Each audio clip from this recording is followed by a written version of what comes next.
हे everyone, good morning. वैसे तो afternoon हो रहा है पर अपन जो लेक्चर का टाइम है वो स्टार्ट कर रहे हैं। ठीक है, देखो बच्चों, इसके पहले वाले लेक्चर के अंदर अपन ने मोमेंटम कंजर्वेशन के बारे में देखा था कि किस तरीके से जंप वाले क्वेश्चंस को किया जाता है।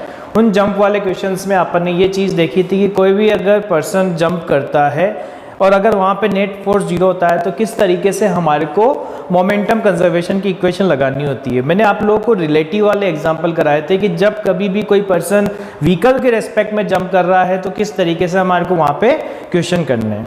आज वाला लेक्चर जो है उस लेक्चर के अंदर हम ये देखने वाले हैं कि किस तरीके से मोमेंटम कंजर्वेशन के साथ हम वहाँ पे वेलोसिटी भी निकालेंगे by the help of energy conservation. ठीक है, तो आप लास्ट तक बने रहिए और फिर उसके बाद अपन नेक्स्ट वो देखेंगे कि किस तरीके से हमारे को मैक्सिमम हाइट अटेंड निकालनी होती है। तो आज का लेक्चर थोड़ा लंबा रहेगा पर आप लोगों को सीखने का बहुत कुछ पार्ट आज देखने को मिलेगा। ठीक है, तो चलो आज अपन स्टार्ट करते हैं लेक्चर।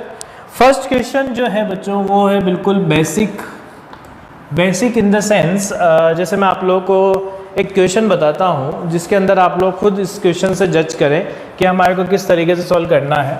मान लो आपको बोल दिया जाए कि ये एक प्रोजेक्टाइल है। क्या है? एक प्रोजेक्टाइल है जिसका मास है m और उसको प्रोजेक्ट किया है आपने कितने एंगल पे? थीटा पे। ठीक है, इस प्रोजेक्टाइल का जब मैक्सिमम हाइट वाला पार्ट, मैक्सिमम हाइट आती है तो ये वहाँ पे एक्सप्लोड हो जाता है। क्या होता है? प्रोजेक्टाइल एक्सप्लोड इन 2 इक्वल हाफ्स। ठीक है, तो आपको क्या चीज़ इंफॉर्मेशन दे रखी है? ए projectile is projected with velocity v at an angle theta with horizontal आपसे बोला हुआ है it explodes in 2 equal half. One retraces its path. Find out where the other part will fall down. क्या चीज बोली है क्वेश्चन ने कि जब कभी भी हम किसी एक प्रोजेक्टाइल को फायर कर रहे हैं एट एन एंगल थीटा से with velocity v from the horizontal, आप लोगों को जैसा यहाँ पे दिखा रखा है। अब आपके क्या हुआ है कि हाईएस्ट पॉइंट पे जाके, किस जगह पे? हाईएस्ट पॉइंट पे जाके ये एक्सप्लोड हो चुका है किसमें? 2 इक्वल हाफ के अंदर। और आपसे पूछा हुआ है कि आपको ये बताना है कि जो दूसरा पार्ट है वो कहाँ पे गिरेगा, जबकि फर्स्ट पार्ट जो होता है वो रिट्रेस करता है। देखो बच्चों, रिट्रेस वाला जो केस आता है ना, रिट्रेस वाला केस थोड़ा अलग होता है। रिट्रेस का मतलब जिस पाथ को फॉलो करते हुए आप गए हो उसी पाथ को फॉलो करते ही वापस आओ। जैसे मैं आपको यहाँ पे इसका डायग्राम अगर मैं बनाऊँ तो देखो क्या होगा। मान लो कि ये यहाँ से आपने m मास फेंका था। क्या फेंका था? m मास। ये हाईएस्ट पॉइंट पे गया और यहाँ पे 2 इक्वल हाफ के अंदर टूट गया, जबकि यहाँ मास कितना था? m, वेलोसिटी कितनी थी? v, और यहाँ पे कितना था? Angle theta. जब हाईएस्ट पॉइंट पे होगा, अगर ये कंप्लीट मास था जब, तो यहाँ पे क्या था? v cos थीटा, इसकी वेलोसिटी रही होगी कि नहीं रही होगी? होगी। तो यहाँ पे हाईएस्ट पॉइंट पे इसकी वेलोसिटी v cos थीटा है, पर ये 2 इक्वल हाफ में टूट गया। 2 इक्वल हाफ में मतलब एक का मास m/2, दूसरे का मास भी m/2।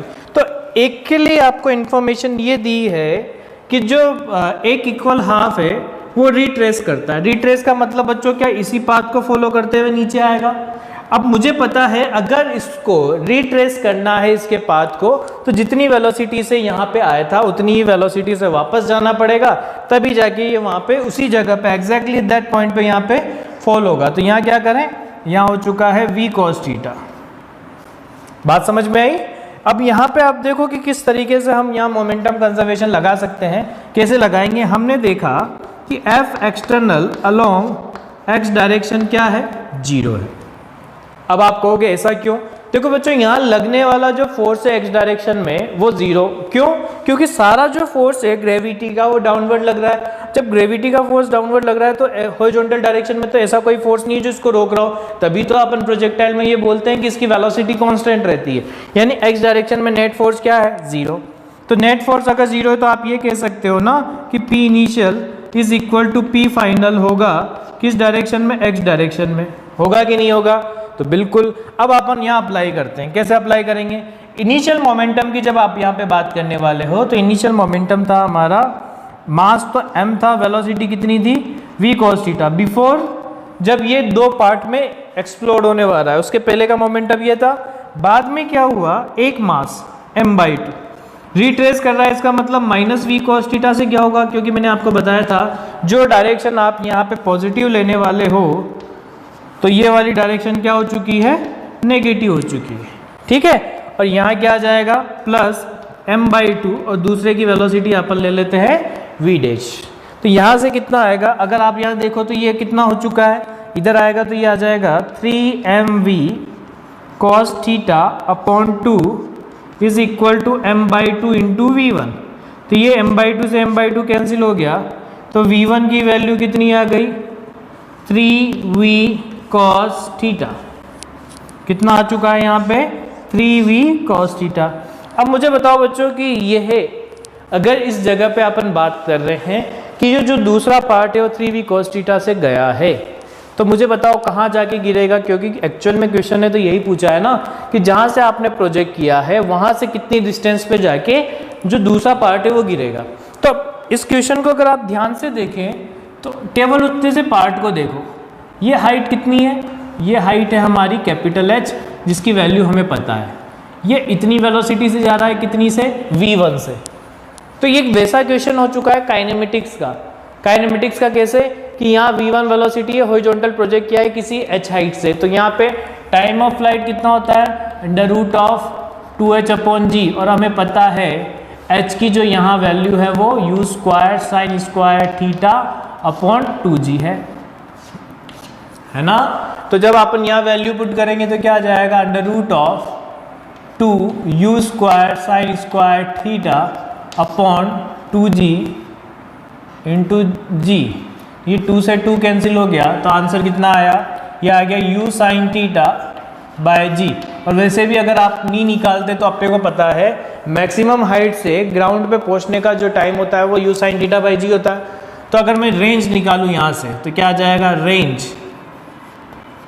यहाँ पे अगर अपन बात करेंगे कि रेंज की वैल्यू कितनी आ रही है, तो रेंज की वैल्यू आ जाएगी हमारे पास कितना, यह आएगा 3v cos theta into u sin theta upon g आने वाला है। तो यहाँ से देखो अगर मैं 2 से मल्टीप्लाई और डिवाइड करूँ तो ये आएगा 3/2v, यहाँ पे v है ना, क्या आ जाएगा v², ये sin 2 थीटा बनेगा तो sin 2 थीटा, और यहाँ क्या आ जाएगा, g आ जाएगा। तो आंसर हमारा कितना आ चुका है, 3r/2।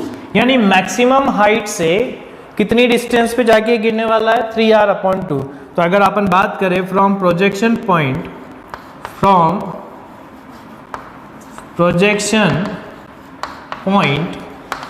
कितनी डिस्टेंस पे गिरेगा, r/2 पे तो पहले ही ये एक्सप्लोड हुआ था, और यहाँ से 3r/2, आंसर कितना आया भाई, 2r। कितना आंसर आ गया हमारे पास, 2r। तो देखो एक अच्छा क्वेश्चन है जो मैंने आप लोगों को यहाँ पे बताया, जिसके अंदर एक अच्छी एप्लीकेशन अपन यहाँ पे यूज कर रहे हैं। ठीक है, चलो अपन नेक्स्ट क्वेश्चन की तरफ फॉरवर्ड होते हैं। नेक्स्ट क्वेश्चन के अंदर और अच्छी चीज अपने को देखने को मिलेगी कि किस तरीके से हमारे को मोमेंटम कंजर्वेशन लगाना है। ठीक है, पहले तो एक चीज ध्यान में रखना बच्चों, एक्सप्लोजन का कोई सा भी केस हो वहां पे हमेशा मोमेंटम कंजर्वेशन आप अप्लाई कर सकते हो। क्या, explosion we can apply momentum conservation.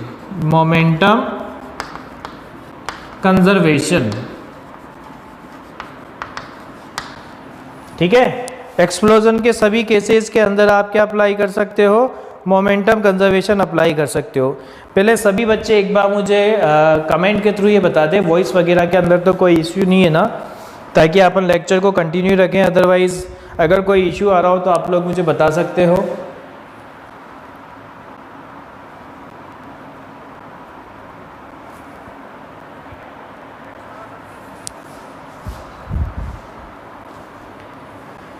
अब आप पूछोगे कि यहाँ पे सर कि एक्सप्लोजन के केस में आप ऐसा क्यों कह रहे हो कि हम मोमेंटम कंजर्वेशन लगा सकते हैं। देखो इसका कारण मैं आपको बताता हूँ, ये नोट पॉइंट भी है।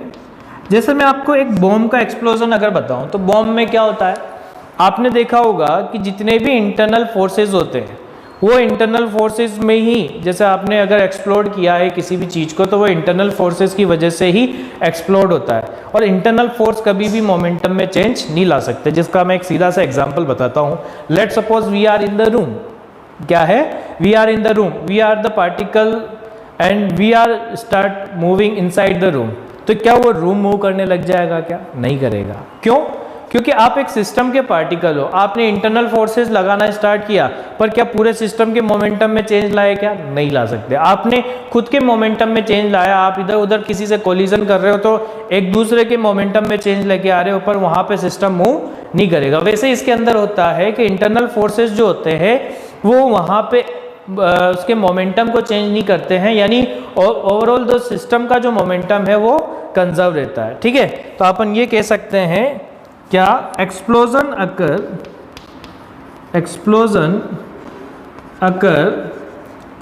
ड्यू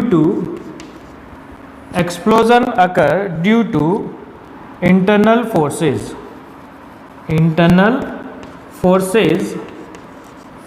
एंड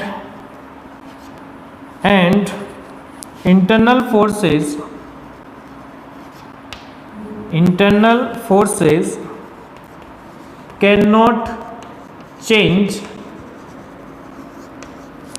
the momentum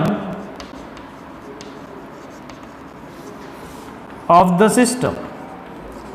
क्या है, मोमेंटम चेंज नहीं कर सकते हैं कौन, इंटरनल फोर्सेस, यानी आपको एक्सटर्नल फोर्स ही अप्लाई करना पड़ेगा किसके लिए, मोमेंटम को चेंज करने के। ठीक है, अब उसका मैं आप लोगों को एक सीधा सा एग्जांपल देता हूँ। लेट सपोज एक्सप्लोजन का कोई अगर आप एक सिंपल सा एग्जांपल ले, जैसे मान लो कि आपसे बोल दिया गया कि ये 5 kg का मास है। ठीक है, ये जा रहा था 10 मीटर पर सेकेंड से। क्या था, 5 kg का मास है, वो 10 मीटर पर सेकेंड से जा रहा था, पर इंटरनल रिएक्शंस की वजह से क्या हुआ, ये एक्सप्लोड हो गया। एक्सप्लोड होने का मतलब 2 पार्ट्स में टूट गया। एक मास 2 kg था, वो जाने लगा कितने से, 10 मीटर पर सेकेंड से। तो आपसे पूछा हुआ है find out the velocity of other mass. क्या बोला हुआ है कि एक 5 kg का मास था, 10 मीटर पर सेकेंड से जा रहा था, एक्सप्लोड हुआ, तो एक मास जो बना वो 2 kg का बना, कितनी वेलोसिटी से जाने लगा, 10 मीटर पर सेकेंड से जाने लगा। तो आपसे ये पूछ रहे हैं कि दूसरा जो मास बनेगा वो कितनी वेलोसिटी से जाएगा। पहले तो एक चीज़ ध्यान में रखना है, एक्सप्लोजन के टाइम पे जब अपने से पूछा जाए कि एक्सप्लोजन हुआ है तो वहाँ पे मास तो क्या रहने वाला है, कंजर्व रहने वाला है। मतलब यहाँ पे तो सोचने की जरूरत नहीं है। अगर ये 5 kg का था, एक मास अगर 2 kg का बना है तो दूसरे का कितना होगा, 3 kg का। अब देखो यहाँ पे 5 kg का मास है, कितनी वेलोसिटी से जा रहा है, 10 मीटर पर सेकेंड से। आपने एक्सप्लोड हुआ तो यहाँ पे ये जाने लगा 10 मीटर पर सेकेंड से ही, तो दूसरा मास तो 3 kg का होगा ना। तो अब जब एज्यूम करेंगे तो पॉजिटिव डायरेक्शन में ही एज्यूम करो। क्या करो, एज्यूम करना है तो पॉजिटिव डायरेक्शन में ही एज्यूम करो। अब देखो क्या कहोगे कि इसके पहले वाले केस और इसके पहले वाले केस, यहाँ P इनिशियल था और यहाँ पे P फाइनल है, दोनों क्या होंगे, बराबर होंगे। तो बराबर होंगे तो कैसे कि इनिशियल मोमेंटम था 5 kg और वेलोसिटी थी 10, यहाँ आ जाएगा 2 और यहाँ हो गया 10 प्लस 3 इंटू V1, तो कितना आ जाएगा, यह है 50 माइनस 20 यानी 30 इज इक्वल टू 3V1। तो V1 की वैल्यू कितनी आ गई, 10 मीटर पर सेकेंड। अब देखो पॉजिटिव आई ना, इसका मतलब the value you assume and the direction you assumed is correct. अगर यहाँ पे नेगेटिव आता तो इसका मतलब आपने जो डायरेक्शन मानी है वो रॉन्ग है। ठीक है, तो एक बार आप सभी इस को ये जो मैंने क्वेश्चंस कराए इनको देखें। ठीक है, फिर अपन आगे बढ़ते हैं।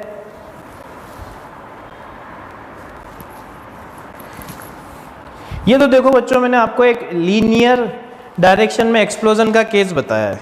किसका बताया है? लीनियर डायरेक्शन में एक्सप्लोजन का केस।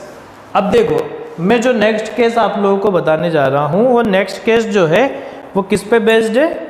जब अपने अलग अलग डायरेक्शन में एक्सप्लोजन होगा। ठीक है, बाकी सभी एक बार बच्चे मुझे रिप्लाई कर दें कि यहाँ तक की चीज़ सभी को क्लियर है।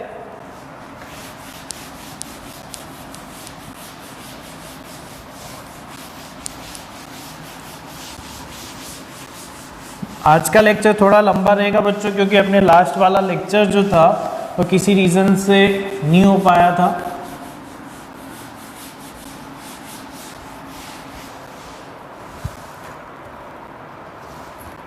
देखो, अब अपन बढ़ते हैं अपने नेक्स्ट लेक्चर की तरफ। ठीक है, नेक्स्ट लेक्चर के अंदर क्या है? मान लो, सॉरी, नेक्स्ट क्वेश्चन के अंदर क्या है, हमें दे दिया कि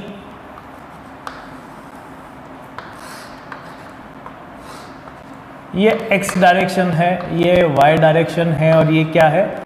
z डायरेक्शन। क्या है? एक x डायरेक्शन है, एक क्या है? y डायरेक्शन है, और एक z डायरेक्शन है। ठीक है, ये फॉर एम मास। क्या है? फॉर एम मास। ठीक, इस इनिशियली आपको बोला हुआ है कि इनिशियली रेस्ट, पहले ये इनिशियली रेस्ट पे था, अब क्या हुआ? एक्सप्लोड हुआ। ठीक, एक्सप्लोड होने से एक मास जो m था वो क्या जाने लगा? v वेलोसिटी से जाने लगा। एक मास m जो कितनी वेलोसिटी से जाने लगा? v वेलोसिटी से। दूसरा मास v वेलोसिटी से ही जाने लगा, पर ये x डायरेक्शन है और ये क्या है? y direction. आपसे पूछा हुआ है फाइंड आउट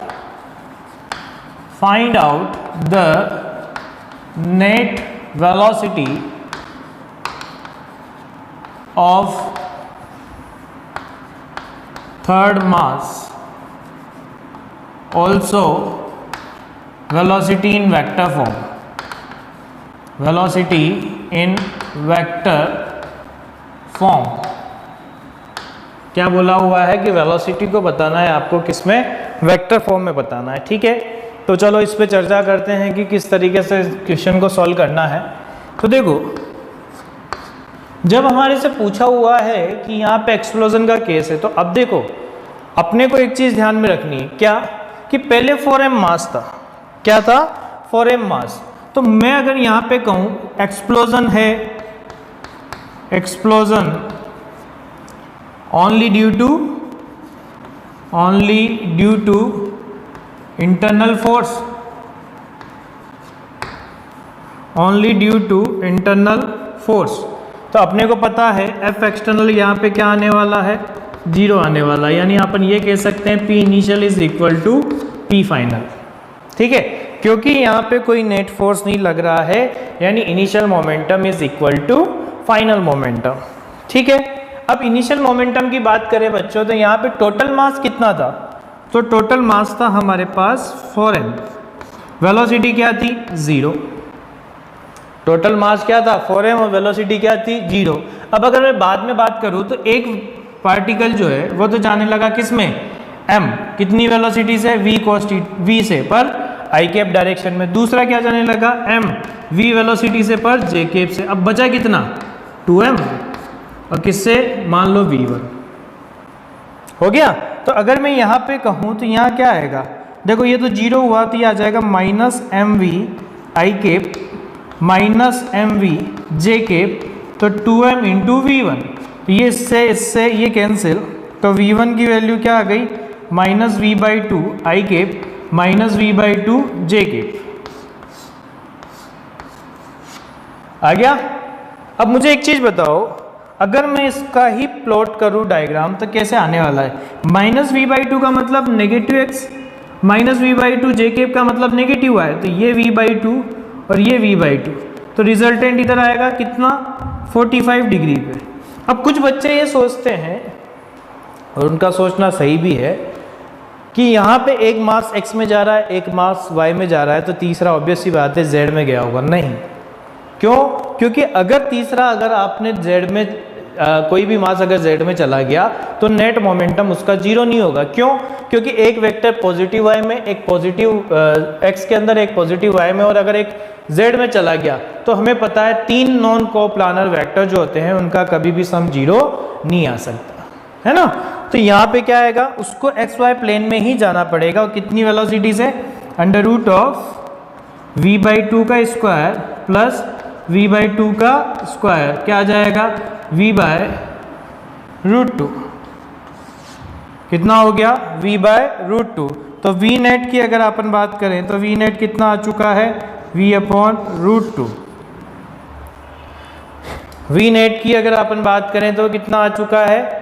v/√2। ठीक है। अब देखो, अगर इसी क्वेश्चन को मैं थोड़ा सा चेंज कर दूं, थोड़ा सा चेंज करने का मतलब, अगर मान लो हम इसी के अंदर सेकंड पार्ट बना दें कि if forum explodes in 4 parts, 1 move with velocity v in x, second with v in y, third in v, third with v in z, then fourth will move। तो फोर्थ पार्ट की जब अपन बात करेंगे तो fourth part किधर move करने वाला है, तो उसको कैसे सॉल्व करेंगे? फोर्थ पार्ट के लिए अब देखो, अब क्लियर हो गया ना। उसने कह दिया कि एक पार्ट जा रहा है किसमें? पॉजिटिव x में, एक किसमें जा रहा है? पॉजिटिव y में, एक किसमें जा रहा है? पॉजिटिव z में। तो अब अगला कितना बचा होगा? देखो, ये 4m वाला मास, ठीक है, क्या था? रेस्ट पे। अब आप कहोगे तो एक किसमें जाने लगा? v यानी x डायरेक्शन में, एक किस में जाने लगा? v किसमें? y डायरेक्शन में, एक किस में जाने लगा? ये z डायरेक्शन में। यही हो गया ना m मास v वेलोसिटी से, है ना। तो जब आप यहां बात करोगे तो फोर्थ वाला कितना बचा? भाई ये भी m है, ये भी m है, ये भी m है, तो फोर्थ कितना हो गया? m हो गया। तो अब अपन मानते हैं, क्या मानेंगे कि हमें पता है f नेट यहाँ पे क्या है? एक्सप्लोजन का केस है तो 0 है। तो क्या लिखोगे? P initial is equal to P final. क्या लिखने वाले हैं भाई? P initial is equal to P final. अब यहाँ पे क्या चीज देखेंगे कि नेट फोर्स 0 है, इनिशियल मोमेंटम और फाइनल मोमेंटम बराबर होगा। तो इनिशियल मोमेंटम तो क्या लिखने वाले हैं? 4m मास, वेलोसिटी 0। यहाँ क्या होगा? Final momentum m into v, क्या लिखोगे? i cap. कारण एक मास था वो पॉजिटिव x डायरेक्शन में गया, कितनी वेलोसिटी से? v वेलोसिटी से। दूसरे की बात करूं तो क्या आएगा? m मास v वेलोसिटी से j केप में गया, फिर एक m मास v वेलोसिटी से k केप में गया, और अब बचा कितना? m ही बचा है, तो वो v1 मान लेते हैं। अब हमें डायरेक्शन नहीं पता है तो हम क्या मानेंगे? केवल v1। अब देखो वहां से क्या आया, अगर मैं यहाँ देखूँ तो minus M V I cap minus M V J cap minus M V K cap is equal to M into V one. ये तो v1 की वैल्यू कितनी आ गई? Minus V I cap minus V J cap minus V K cap, है ना। तो अगर मैं यहाँ पे मैग्नीट्यूड भी निकालना चाहूँ तो v1 का मैग्नीट्यूड अपन निकाल सकते हैं under root of minus v1 v का स्क्वायर प्लस माइनस v का स्क्वायर प्लस माइनस v का स्क्वायर, दैट इज कितना आ गया? ये आया √3v। समझ में आ गया? अब देखो ये तीन नॉन कोप्लानर वेक्टर थे, तो अपने को एक चौथा वेक्टर मिला ना। तो अपने को पता है अगर हम चाहते हैं कि तीन नॉन कोप्लानर वेक्टर है तो वहाँ पे सम जीरो करने के लिए एक और वेक्टर होना चाहिए जो तीनों प्लेन के अंदर एग्जिस्ट करता हो। देखो ये तीनों प्लेन के अंदर एग्जिस्ट कर रहा है, ठीक है। तो ये था बच्चों मोमेंटम कंजर्वेशन का और भी एग्जाम्पल जो मैंने आप लोगों को बताया ताकि आप लोगों के अच्छे से कंसेप्ट क्लियर हो सके। अब अपन देखेंगे कि किस तरीके से मोमेंटम कंजर्वेशन और एनर्जी कंजर्वेशन की हेल्प से अपन वहाँ पे वेलोसिटीज़ की कैलकुलेशन कर सकते हैं।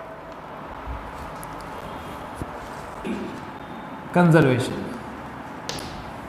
हम अब जो नेक्स्ट हेडिंग देख रहे हैं उसके अंदर हम क्या लगाने वाले हैं, एनर्जी कंजर्वेशन लगाने वाले हैं। पर एनर्जी कंजर्वेशन के साथ साथ हम क्या अप्लाई करेंगे, हम वेलोसिटी के लिए मोमेंटम कंजर्वेशन भी अप्लाई करेंगे ताकि अपन वहाँ पे उसका रिलेशन निकाल सके। चलो, अगर अपन बात करें, लेट सपोज कि ये एक वेज है, क्या है, वेज, जिसका एंगल कितना है, थीटा। ये हाइट आपको दे रखी है कैपिटल एच, ठीक है। आपसे बोला हुआ है ये कैपिटल एम मास का है और ये कैपिटल एम की वैल्यू 4m है, ठीक। आपसे बोला हुआ है ये भी क्या है, स्मूथ है, ठीक, और ये भी क्या है, स्मूथ है ना। और आपसे ये बोला हुआ है वेज इज मूवेबल, क्या बोला हुआ है, वेज जो है वो क्या है, मूवेबल है, ठीक। आपसे क्या बोला है, M mass is released from H height as shown. क्या बोला हुआ है कि एम मास जो है उसको आपने रिलीज किया है कहाँ से, एच हाइट से, ठीक है। अब ये रिलीज करेंगे तो होगा क्या, आपसे पूछा हुआ है फाइंड वेलोसिटी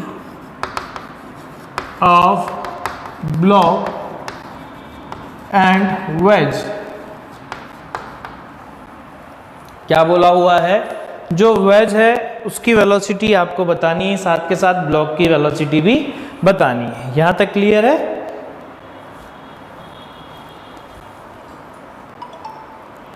अब देखो, इस टाइप के क्वेश्चन को सॉल्व करने के लिए क्या है, पहले तो अपने को ये थोड़ा सोचना पड़ेगा बच्चों, थोड़ा आपको यहाँ पे ऑब्जर्वेशन रखना पड़ेगा कि जब यहाँ पे जो ब्लॉक है वो फिसलता हुआ नीचे आएगा, ये जब इस डायरेक्शन में फिसलेगा, पहले आप लोग खुद सोच के देखो, अपन फिर उसके बाद इसके सारी कैलकुलेशन देखेंगे। जैसे ये वेज है, ठीक है, हाइट हमने h बनाई दी, वैसे अपन अभी ये नहीं बना रहे हैं। मुझे एक चीज़ बताओ, अगर मैं यहाँ पे इस ब्लॉक के लिए देखूँ तो क्या होगा, यहाँ क्या लग रहा है, mg लग रहा है ग्रेविटेशनल फोर्स, यहाँ क्या लग रहा है, mg साइन थीटा लग रहा है, और यहाँ क्या लग रहा है, mg कॉस थीटा लग रहा है, ठीक है। और अगर मैं यहाँ देखूँ तो यहाँ क्या लग रहा है, नॉर्मल रिएक्शन। अब आप मुझे खुद को ये चीज़ बताओ कि normal reaction mg sine theta, mg cos theta सब लग रहे हैं, पर क्या मैं यहाँ देखूँ तो f external along x direction, वो तो कुछ नहीं है। क्यों, क्योंकि क्या होगा, जब ये फिसलेगा तो यहाँ पे जो देखो, ये फिसलेगा तो इसको इधर वेलोसिटी देगा और ये खुद इधर की तरफ वेलोसिटी लाएगा। क्यों, क्योंकि जब वो ग्राउंड पे पहुंच चुका होगा तो इसकी वेलोसिटी किधर आ चुकी होगी, राइट साइड में आ चुकी होगी ना। तो ये खुद तो राइट साइड में जा रहा होगा और ये किधर जा रहा होगा, लेफ्ट डायरेक्शन में। आप मुझे एक चीज़ बताओ, एफ एक्सटर्नल अगर एक्स डायरेक्शन में 0 है तो अपन क्या लिख सकते हैं कि पी इनिशियल इज इक्वल टू पी फाइनल होगा, पर किस डायरेक्शन में, एक्स डायरेक्शन में। तो यानी एक्स डायरेक्शन में मोमेंटम कंजर्व आप कर सकते हो, ठीक है। अब मुझे एक चीज़ बताओ, अगर ये यहाँ ग्राउंड पे पहुंचा, क्योंकि उसने ग्राउंड पे वेलोसिटी पूछी है, तो यहाँ मान लेते हैं इसकी वेलोसिटी कितनी है, v1। तब तक ये वेज को कितनी वेलोसिटी ट्रांसफर कर चुका है, तो ये v2 हम मान लेते हैं। कितना मान लेते हैं, v2। यानी वेज लेफ्ट डायरेक्शन में मूव कर रहा है v2 वेलोसिटी से, और ब्लॉक मूव कर रहा है v1 वेलोसिटी से टुवर्ड्स राइट। ओके, तो फर्स्ट अपन क्या लगाने वाले हैं, मोमेंटम कंजर्वेशन। तो क्या आ जाएगा, मोमेंटम कंजर्वेशन के लिए देखें तो पी इनिशियल 0 है। क्यों, क्योंकि जब आपने यहाँ पे रिलीज किया है तो दोनों में से किसी के पास भी कोई वेलोसिटी नहीं है, मतलब वेज भी स्टैटिक था, आपने वेज को मास को रिलीज किया है, तो रिलीज करने के पास उसके पास भी वेलोसिटी नहीं है। जब वो यहाँ पहुँचा तो यहाँ वेलोसिटी कितनी हो गई, m, यहाँ v1, और यहाँ दूसरा क्या हो गया 4m, और वेलोसिटी -v2 आया। तो अपन ये लिख सकते हैं क्या कि mv1 is equal to 4mv2। तो ये m से m कैंसिल, तो यहाँ v1 की वैल्यू कितनी आ गई, 4 times of v2। V1 is equal to 4 times of V2। तो ये तो अपन ने फर्स्ट इक्वेशन लगा ली। अब देखो दूसरी इक्वेशन के लिए पहले तो मुझे ये देखना पड़ेगा कि क्या मैं एनर्जी कंजर्वेशन अपन अप्लाई कर सकते हैं या नहीं कर सकते। तो देखो क्या लगने वाला फोर्स ग्रेविटेशन है और एक नॉर्मल रिएक्शन है। लगने वाला फोर्स एक तो ग्रेविटेशनल फोर्स है और एक कौन सा है, नॉर्मल रिएक्शन वाला। और मैंने दोनों के बारे में आपको वर्क पावर एनर्जी में बताया था कि both the forces are conservative in nature because the work done does not depend on path. वहाँ पे वर्क कैलकुलेशन में आपको पाथ की जरूरत नहीं पड़ती है। तो अपन यहाँ क्या लिख सकते हैं कि since force acting are gravitational and normal reaction and both are conservative in nature। क्या है, दोनों के दोनों जो होते हैं वो क्या होते हैं, कंजर्वेटिव नेचर के होते हैं। और जब कंजर्वेटिव नेचर के होते हैं तो मुझे एक चीज़ बताइए, क्या एनर्जी कंजर्वेशन लगा सकते हैं? यानी अपन ये लिख सकते हैं mechanical energy initial is equal to mechanical energy final, है ना। यानी टोटल मैकेनिकल एनर्जी यहाँ पे क्या रहने वाली है, कंजर्व। अब उसके पहले एनर्जी कंजर्वेशन लगाने के लिए मुझे कहीं ना कहीं पोटेंशियल एनर्जी आएगी और मुझे पता है we can not calculate potential energy unless we don't have a reference point. जब तक हमारे पास कोई रेफरेंस पॉइंट नहीं है हम वहाँ पे पोटेंशियल एनर्जी अप्लाई नहीं कर सकते। तो यहाँ मुझे एक चीज़ बताओ, अगर मैंने ये जो ग्राउंड लेवल है इसको मैंने मान लिया P इज इक्वल टू 0 और मुझे एक चीज़ पता है वेज जो है wedge only have horizontal motion. Wedge का यहाँ पे जो मोशन है वो कैसा है, हॉरिजॉन्टल है। और जब हॉरिजॉन्टल मोशन है तो फिर क्या होगा, यह आया K initial plus P initial is equal to K final plus P final. Initial kinetic energy 0 क्योंकि रिलीज किया है, इनिशियल काइनेटिक एनर्जी 0 क्योंकि रिलीज किया है। पोटेंशियल एनर्जी की बात करें तो क्या जाएगा mg और यहाँ पे कितना कैपिटल H, mg और यहाँ पे कितना कैपिटल H। फाइनल क्या हो जाएगा, यह आया half m v1 square plus half 4m into v2 square plus potential energy क्या हो गई, 0 हो गई क्योंकि ग्राउंड पे पहुंच गया ना ये। तो अब मुझे बताओ यहाँ पे क्या यूज कर सकते हैं, mgh is equal to half. क्या v1 की वैल्यू हमें 4 टाइम्स ऑफ v2 पता है, तो अपन यहाँ लिखेंगे तो क्या आएगा m इंटू 4v2 का square plus half 4m into v2 square. ठीक है, ये आया 16 डिवाइड बाई 2 करोगे तो 8, ये डिवाइड बाई 2 करोगे तो 2।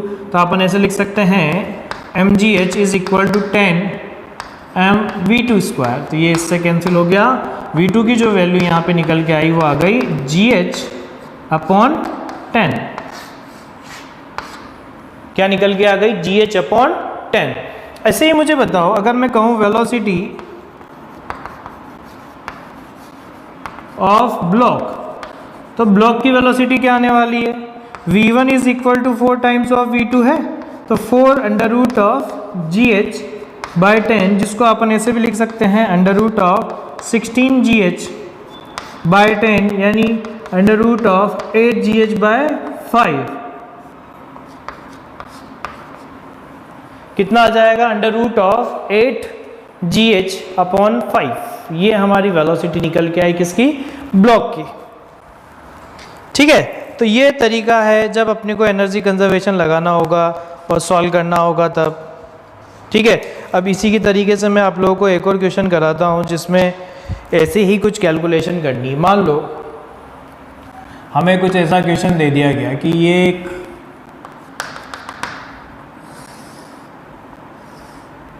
स्ट्रिंग है जहाँ पे एक रिंग है, क्या है, रिंग। और इस रिंग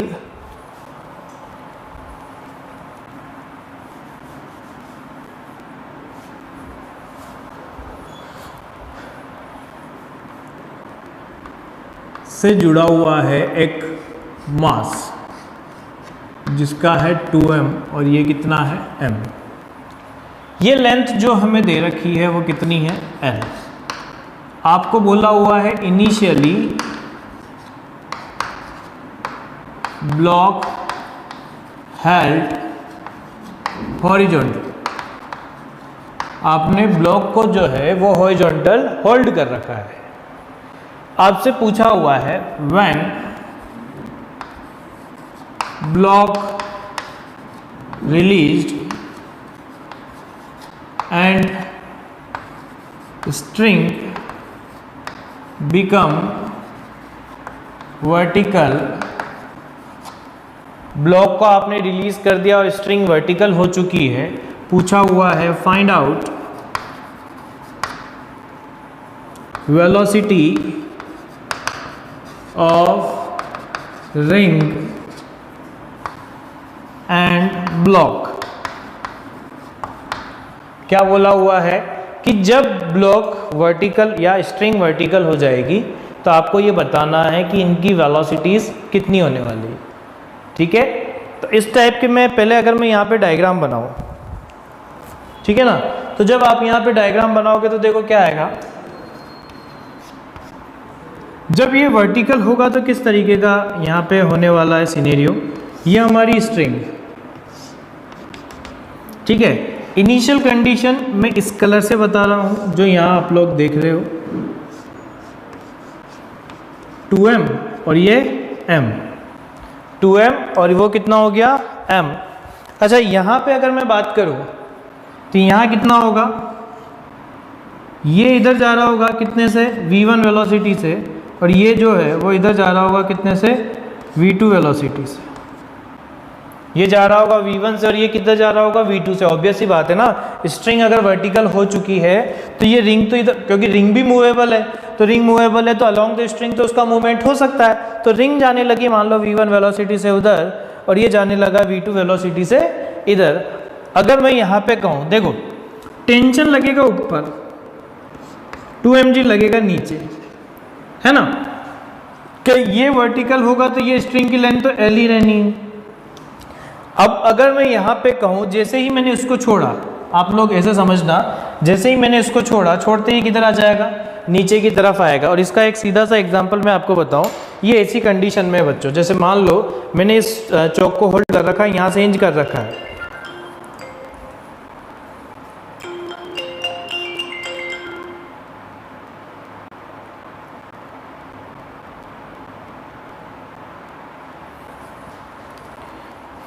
ठीक है। तो ये चौक को मैंने ऐसे हेल्ड कर रखा है, यहाँ से हिंज। अब जैसे यहाँ पे छोड़ूंगा तो ये कैसे आ जाएगा, आया ना नीचे, तो आएगा तो इस पे झटका किधर लगेगा, इधर की तरफ जाने का। तो यहाँ क्या है, हमने देखा कि हॉरिजॉन्टल डायरेक्शन में कोई फोर्स है नहीं, F external along horizontal direction क्या है, 0। यानी अपन क्या लिख सकते हैं, P initial is equal to P final, किस डायरेक्शन में, X डायरेक्शन में। ठीक है। अब मैं आप लोग को within the video 2-3 minute का टाइम दे रहा हूँ बच्चों, आप लोग इसको अब सॉल्व करने की कोशिश करो कि किस तरीके से हमारे को मोमेंटम कंजर्वेशन और वेलोसिटी कैलकुलेशन के लिए एनर्जी कंजर्वेशन लगाना है। एक बार आप लोग इसको सॉल्व करके देखें। चलो अब इसको सॉल्व करेंगे तो क्या होगा बच्चों, P initial is equal to P final. अब यहाँ पे अप्लाई करेंगे तो क्या होगा, M मास था, तो यहाँ पे देखो इनिशियल मोमेंटम अगर आप लिखोगे तो इनिशियल मोमेंटम तो क्या है, 0। क्यों, क्योंकि इनिशियली दोनों के पास, किसी के पास भी वेलोसिटी नहीं है। तो जब आप फाइनल मोमेंटम की बात करोगे तो m v1 plus 2m into minus v2, जो कि यहाँ से निकल के आया v1 is equal to twice of v2, v1 is equal to twice of v2, ये आ गया। अब यहाँ पे अगर आप अप्लाई करना चाहते हो एनर्जी कंजर्वेशन, देखो एनर्जी कंजर्वेशन क्यों अप्लाई कर रहे हैं, टेंशन है, ग्रेविटेशनल फोर्स है, तो यहाँ पे क्या आ जाएगा, सारे जो फोर्स है वो कंजर्वेटिव नेचर के हैं, तो एनर्जी कंजर्वेशन अप्लाई कर सकते हैं ना। तो यहाँ क्या होगा, देखो पहले अगर मैं कहूँ एनर्जी कंजर्वेशन अगर हमें अप्लाई करना है तो यहाँ पोटेंशियल एनर्जी 0 लेवल हमने मान लिया। तो पोटेंशियल एनर्जी जीरो लेवल जैसे ही हमने यहाँ पे माना तो आप क्या लिखोगे, लिखेंगे हम K initial plus P initial is equal to K final plus P final. आ गया। तो अगर अपन यहाँ देखें तो इनिशियल काइनेटिक एनर्जी क्या है, जीरो, और बात करें पोटेंशियल एनर्जी की। अब देखो बच्चों, आप लोग कहोगे कि सर इनिशियली तो दोनों के यहाँ का लेवल मान रहे हो तो रिंग के पास भी पोटेंशियल एनर्जी और ब्लॉक के पास भी है, बिल्कुल है। पर आप मुझे एक चीज़ बताओ, रिंग जो है वो हॉरिजॉन्टली मूव कर रही है, तो जब फाइनली मैं बात करूँगा तो फाइनल कंडीशन में जब ब्लॉक यहाँ पहुँच चुका है तब भी रिंग के पास पोटेंशियल एनर्जी है और उतने ही अमाउंट की है। मतलब रिंग के मोशन हॉरिजॉन्टल होने की वजह से अपन अगर उसकी पोटेंशियल एनर्जी को ना भी लिखते हैं तो भी चलेगा, क्योंकि जो इनिशियल पोटेंशियल एनर्जी आने वाली है वही फाइनल आएगी। देखो आप, मैं लिख के बता देता हूँ, इनिशियल पोटेंशियल एनर्जी mgl, यही होगा। फाइनल जब मैं लिखूंगा तो क्या आएगा, हाफ m, सॉरी ब्लॉक के पास भी पोटेंशियल एनर्जी है तो वहाँ ब्लॉक की पोटेंशियल एनर्जी लिखेंगे तो क्या आएगा, plus 2mgl। Final kinetic energy की बात करें तो half m v1 square plus half 2m into v2 square plus 0, ये किसकी, ब्लॉक की, और यहाँ पे mgl किसकी, रिंग की। अब मुझे बताओ, रिंग की ये जो दोनों पोटेंशियल एनर्जी वो आपस में क्या हो जाएगी, कैंसिल। तो ये आ गया 2mgl is equal to half m 4v2 square plus half 2m into v2 square. तो यहाँ से आ गया 2mgl is equal to 3m v2 square. यहाँ से v2 की वैल्यू जो आ गई वो under root of 2gl upon 3, और यहाँ पे v1 की अगर मैं बात करूँ तो v1 कितना आ जाएगा, ट्वाइस, ये आ जाएगा under root of 8gl upon 3। तो आप लोग देख सकते हो कि यहाँ पे ये क्वेश्चन भले ही आप लोगों को लगते हैं कि कैलकुलेशन में थोड़े ज़्यादा लेंदी है, पर यहाँ पे ये इजी है। आप लोग इसी ऐसे ही क्वेश्चन को ट्राई कर सकते हो। जैसा क्वेश्चन मैं आप लोगों को एक और दे रहा हूँ, आप लोग होमवर्क में इसको ट्राई करके देखना कि ये एक 3m मास का वेज है जिसकी रेडियस जो है वो कैपिटल R है, ठीक है। ये एक स्फीयर है जिसका मास m, रेडियस कितनी है, R। ये A पोजीशन है और ये क्या है, B। बोला है sphere is released from A position,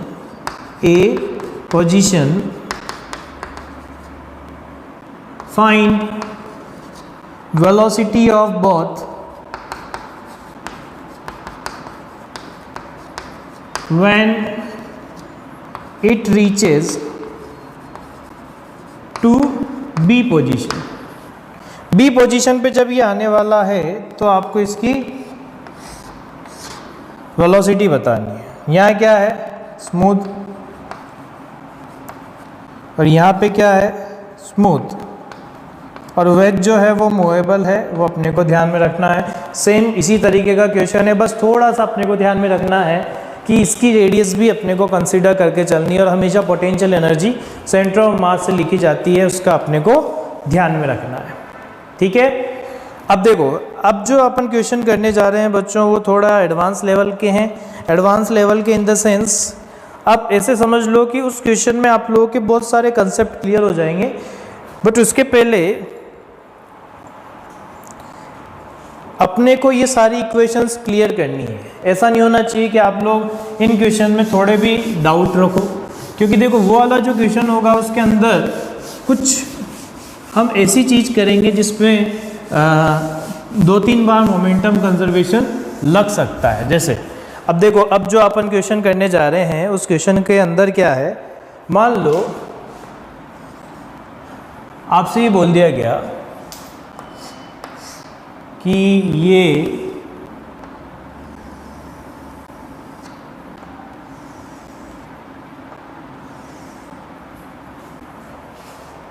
ठीक,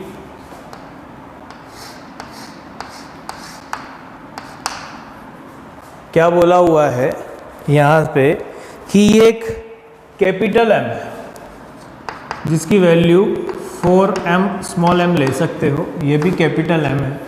यहाँ पे m मास है, हाइट आपको दे रखी है h, इसकी भी हाइट कितनी दे रखी है h। ठीक है, आपसे बोला हुआ है ब्लॉक, क्वेश्चन को समझिएगा, block is released from given position, given position. क्या बोला है, ब्लॉक को आपने रिलीज किया है कहां से, गिवन पोजीशन से। When it reaches to second wedge, find out the maximum height attained by block। क्या बोला हुआ है, ब्लॉक के थ्रू जो मैक्सिमम हाइट अटेंड होने वाली है वो आपको यहाँ पे कैलकुलेट करके बतानी है। ठीक है, अब देखो यहाँ पे ये अच्छा क्वेश्चन मैं क्यों बोल रहा हूँ, क्योंकि इसने एक अच्छी सी टर्म यहाँ पे यूज़ करी है, मैक्सिमम हाइट अटेंड। क्या बोला हुआ है, मैक्सिमम हाइट अटेंड। अब मैक्सिमम हाइट अटेंड का मतलब क्या है कि जब ये सेकंड ब्लॉक पे पहुंचेगा, सेकंड वेज पे जब यहाँ पे ये पहुंचने वाला है, देखो होगा क्या, सॉल्व करने जाएंगे तो देखो पहले एक एक करके फिनोमिना अपन देखते हैं। देखो ये फिसलेगा, अच्छा आपसे ये बोला हुआ है ये और ये दोनों क्या है, मूवेबल है, ये दोनों क्या है, मूवेबल है। अब अगर ये मूवेबल है तो अगर अपन बात करें, पहले हम पहुंचाते हैं इसको कहाँ पे, बी पे। पहले हम क्या देख रहे हैं कि ए से बी तक के फिनोमिना में क्या चेंज होने वाले है ना। तो देखो ये ठीक, ये ब्लॉक यहाँ पे था m, और जब यहाँ पहुँचेगा m तो इसको और इसको दोनों को क्या हो चुका होगा, वेलोसिटी मिल चुकी होगी। तो पहले अपन क्या करते हैं, वेलोसिटी निकालते हैं। देखो ये एडवांस क्यों है आप लोगों को अभी पता लग जाएगा इसके अंदर। जब ये यहाँ पे पहुँचा तो मान लो इसकी वेलोसिटी है कितनी, v1, और इसकी कितनी हो गई, v2। इसका मास हमें 4m दे रखा है, क्योंकि ये यहाँ से रिलीज़ किया है, इस जगह पे ये क्या है, रिलीज्ड होने का मतलब इनिशियल वेलोसिटी क्या है, 0। तो दोनों के पास इनिशियल वेलोसिटी 0 रही होगी। अब यहाँ पे पोटेंशियल एनर्जी हमने 0 मान ली, क्यों, क्योंकि हमारे को वेलोसिटी की कैलकुलेशन करनी है। अब देखो वेलोसिटी की कैलकुलेशन करनी है तो कैसे करेंगे, अगर वापस से आप यहाँ पे देखो तो initially F external along horizontal direction 0, तो यहाँ क्या आएगा, F external along X direction क्या है, 0। रीजन उसके पीछे, all the forces are acting along the Y direction not in X direction. तो आप यहाँ कह सकते हो कि केवल ग्रेविटेशनल फोर्स या नॉर्मल रिएक्शन या एम जी साइन थीटा या एम जी कोस थीटा, ये जो भी एम जी के कंपोनेंट है वो सब किस में लग रहे हैं, अलोंग द इंक्लाइन प्लेन या फिर परपेंडिकुलर टू इंक्लाइन प्लेन, पर हॉरिजॉन्टल डायरेक्शन में नहीं है। तो अपन यहाँ क्या देखेंगे, P initial is equal to P final. देखो ये बहुत अच्छा क्वेश्चन है, लास्ट तक बने रहना। ठीक है, तो इनिशियल ये आ गया। अब आप क्या लिखोगे, क्या आएगा, इनिशियल मोमेंटम तो 0 था, फाइनल क्या होगा, mv1 माइनस 4mv2। तो यहाँ से v1 is equal to 4 times of v2। क्या आ चुका है, v1 is equal to 4 times of v2, ये आपने निकाल लिया। अब अपन आगे बढ़ते हैं। ठीक है, अब मुझे क्या अप्लाई करना चाहिए, तो हमने ये चीज़ देखी थी कि अगर आप यहाँ पे कैलकुलेशन करना चाहते हो वेलोसिटी की, तो आप क्या लिखोगे, ऑल फोर्सेस आर कंजर्वेटिव। तो यहाँ पे k initial plus p initial is equal to k final plus p final, यहाँ अप्लाई करेंगे। अब इनिशियल काइनेटिक एनर्जी की बात करो, रिलीज किया है तो क्या होगा, 0 होगा भाई। ठीक है, दोनों की, क्योंकि वेज का तो मूवमेंट हॉरिजॉन्टल डायरेक्शन में है ना। अब अगर अपन बात करें पोटेंशियल एनर्जी की, तो पहले ब्लॉक के पास है कितनी, mgh। फाइनल क्या लिखोगे, half mv1 square plus half 4m into V2 square plus potential energy क्या हो गई, 0 हो चुकी है। तो यहाँ पे अगर अपन बात करें तो ये आ जाएगा mgh is equal to half m, क्या आ जाएगा 16 V2 square plus half 4m into V2 square. तो देखो ये आ गया 20, तो ये 10 आ जाएगा, तो यहाँ आ गया mgh is equal to 10 m V2 square, m से m कैंसिल हो गया, तो V2 की जो वैल्यू यहाँ आ चुकी है वो आ रही है gh/10 आ गया। वैसे मैंने इसको सॉल्व करा दिया था, मैं इसलिए बता रहा हूँ, ये V1 भी हमारे पास आ गया है √8gf/gh/5, ये मैंने आप लोगों को बता दिया था, यहाँ 5 आएगा। तो ये तो वो सीनरी हो चुका है, मतलब हमने ब्लॉक को कहाँ पहुँचा दिया है, बी पोजीशन पे, इस जगह पे, है ना। अब क्या होगा, देखो अब क्या होगा, ये जो ब्लॉक है वो किस पे चढ़ना स्टार्ट करेगा,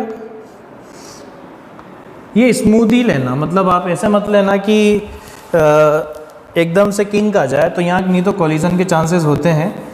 वैसे तो क्वेश्चन ने ऐसा कुछ दिया नहीं है, पर अपन यही लेंगे कि एक स्मूथ सरफेस टाइप ही हो।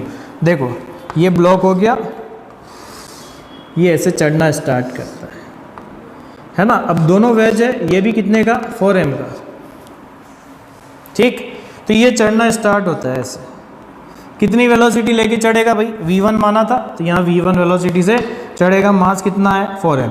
अब इस लाइन का सबसे बड़ा मीनिंग आने वाला है, किस लाइन का, इस लाइन का, find out the maximum height attend by the block, block की वजह से मैक्सिमम हाइट। देखो क्या होगा, अगर मैं आपसे कहूँ, जैसे मान लो यहाँ बर्फ़ की सिल्ली है, तो ये बर्फ़ पे अगर बर्फ़ स्मूथ सरफेस होगी और आप यहाँ जा रहे हो, तो जब आप इस पे चढ़ना स्टार्ट करोगे तो मैक्सिमम कब तक चढ़ोगे भाई। देखो आप जैसे ही चढ़ना स्टार्ट हुए तो इसको भी वेलोसिटी दे दोगे इधर, जब आप इसी पे चढ़ रहे हो तो 4m वाले ब्लॉक को भी किधर वेलोसिटी दोगे, खुद की डायरेक्शन में। तो जैसे जैसे आप चढ़ते जाओगे खुद की वेलोसिटी तो पोटेंशियल एनर्जी गेन होने की वजह से कम होगी और 4m वाले की बढ़ती जाएगी, है ना। तो जब 4m वाले की बढ़ती जाएगी तो मैक्सिमम हाइट अटेंड, यानी मैक्सिमम कब तक चढ़ पाओगे, जब तक आप अपनी काइनेटिक एनर्जी का पार्ट किस पे ट्रांसफर करोगे, 4m वाले पे। यही कंसेप्ट मैं आपको सिखाना चाह रहा हूँ कि यहाँ जब आप वेलोसिटी से चलोगे और काइनेटिक एनर्जी है आपके पास, और अगर आप हाइट पे जाओगे तो पोटेंशियल एनर्जी में कन्वर्ट होगी, साथ के साथ कुछ पार्ट अपन किसको देते जा रहे हैं, ये 4m वाले ब्लॉक को। कब तक देंगे, जब तक कि दोनों के पास क्या नहीं आ जाती, कॉमन वेलोसिटी। मतलब जब ये वाली चीज़ आएगी कि ये m ब्लॉक, ये m ब्लॉक और ये 4m ब्लॉक, ये v वेलोसिटी से यहाँ पहुँच चुके हैं, मतलब दोनों के पास जब कॉमन वेलोसिटी आ जाएगी तब तक ही हाइट अटेंड हो पाएगी, उसके बाद हाइट अटेंड होना बंद हो जाएगी। यही कंसेप्ट होता है मैक्सिमम हाइट वाले क्वेश्चंस को सॉल्व करने का। तो अब आप क्या लगाओगे कि B से लेके C तक मैं मोमेंटम कंजर्वेशन लगाऊंगा, तो क्या लिखोगे, P initial is equal to P final, तो इनिशियल मोमेंटम तो m इंटू V1, और यहाँ क्या लिखोगे, final 4m v plus m into v, यहाँ क्या आ जाएगा, v की वैल्यू v1/5, क्या आ जाएगा, v is equal to v1/5, ये आ गया। अब देखो इसको मैं थोड़ा सा इधर की तरफ सॉल्व कर रहा हूँ, इसको कंप्लीट सॉल्व करेंगे तो कैसे,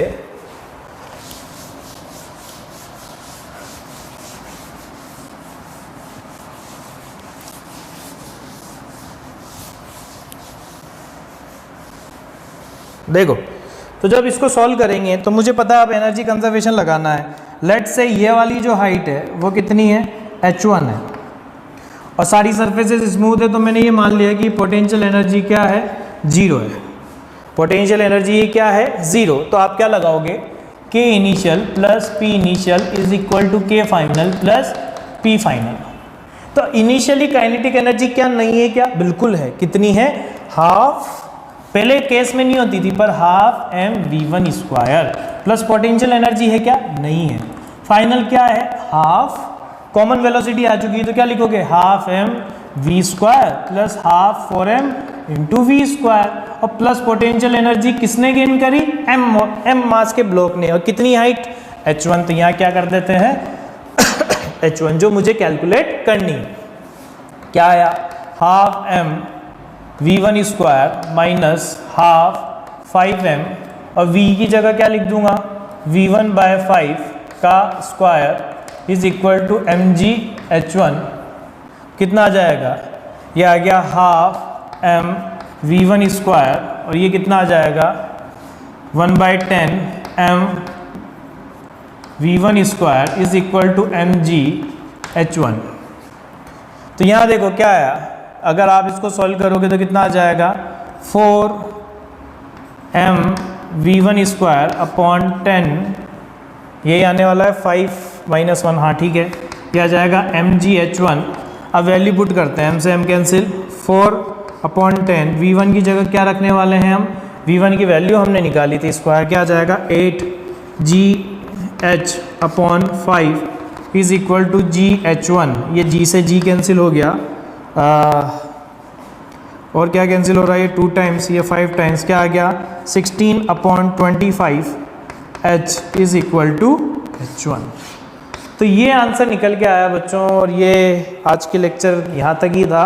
पर देखो आज आपने देखा होगा हमने मोमेंटम कंजर्वेशन और एनर्जी कंजर्वेशन वाले काफ़ी अच्छे क्वेश्चन करे, काफ़ी अच्छे कंसेप्ट वाले क्वेश्चन करे हैं। फर्स्ट वाले में अपन ने देखा कि किस तरीके से मोमेंटम कंजर्वेशन अप्लाई करना है, और फिर अपन ने देखा कि किस तरीके से एनर्जी कंजर्वेशन अप्लाई करके हम वेलोसिटी की कैलकुलेशन करेंगे।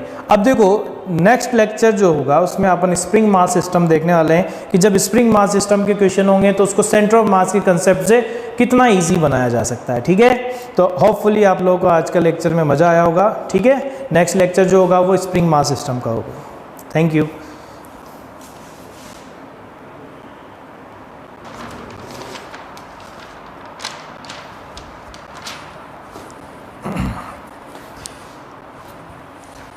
हे everyone, good morning.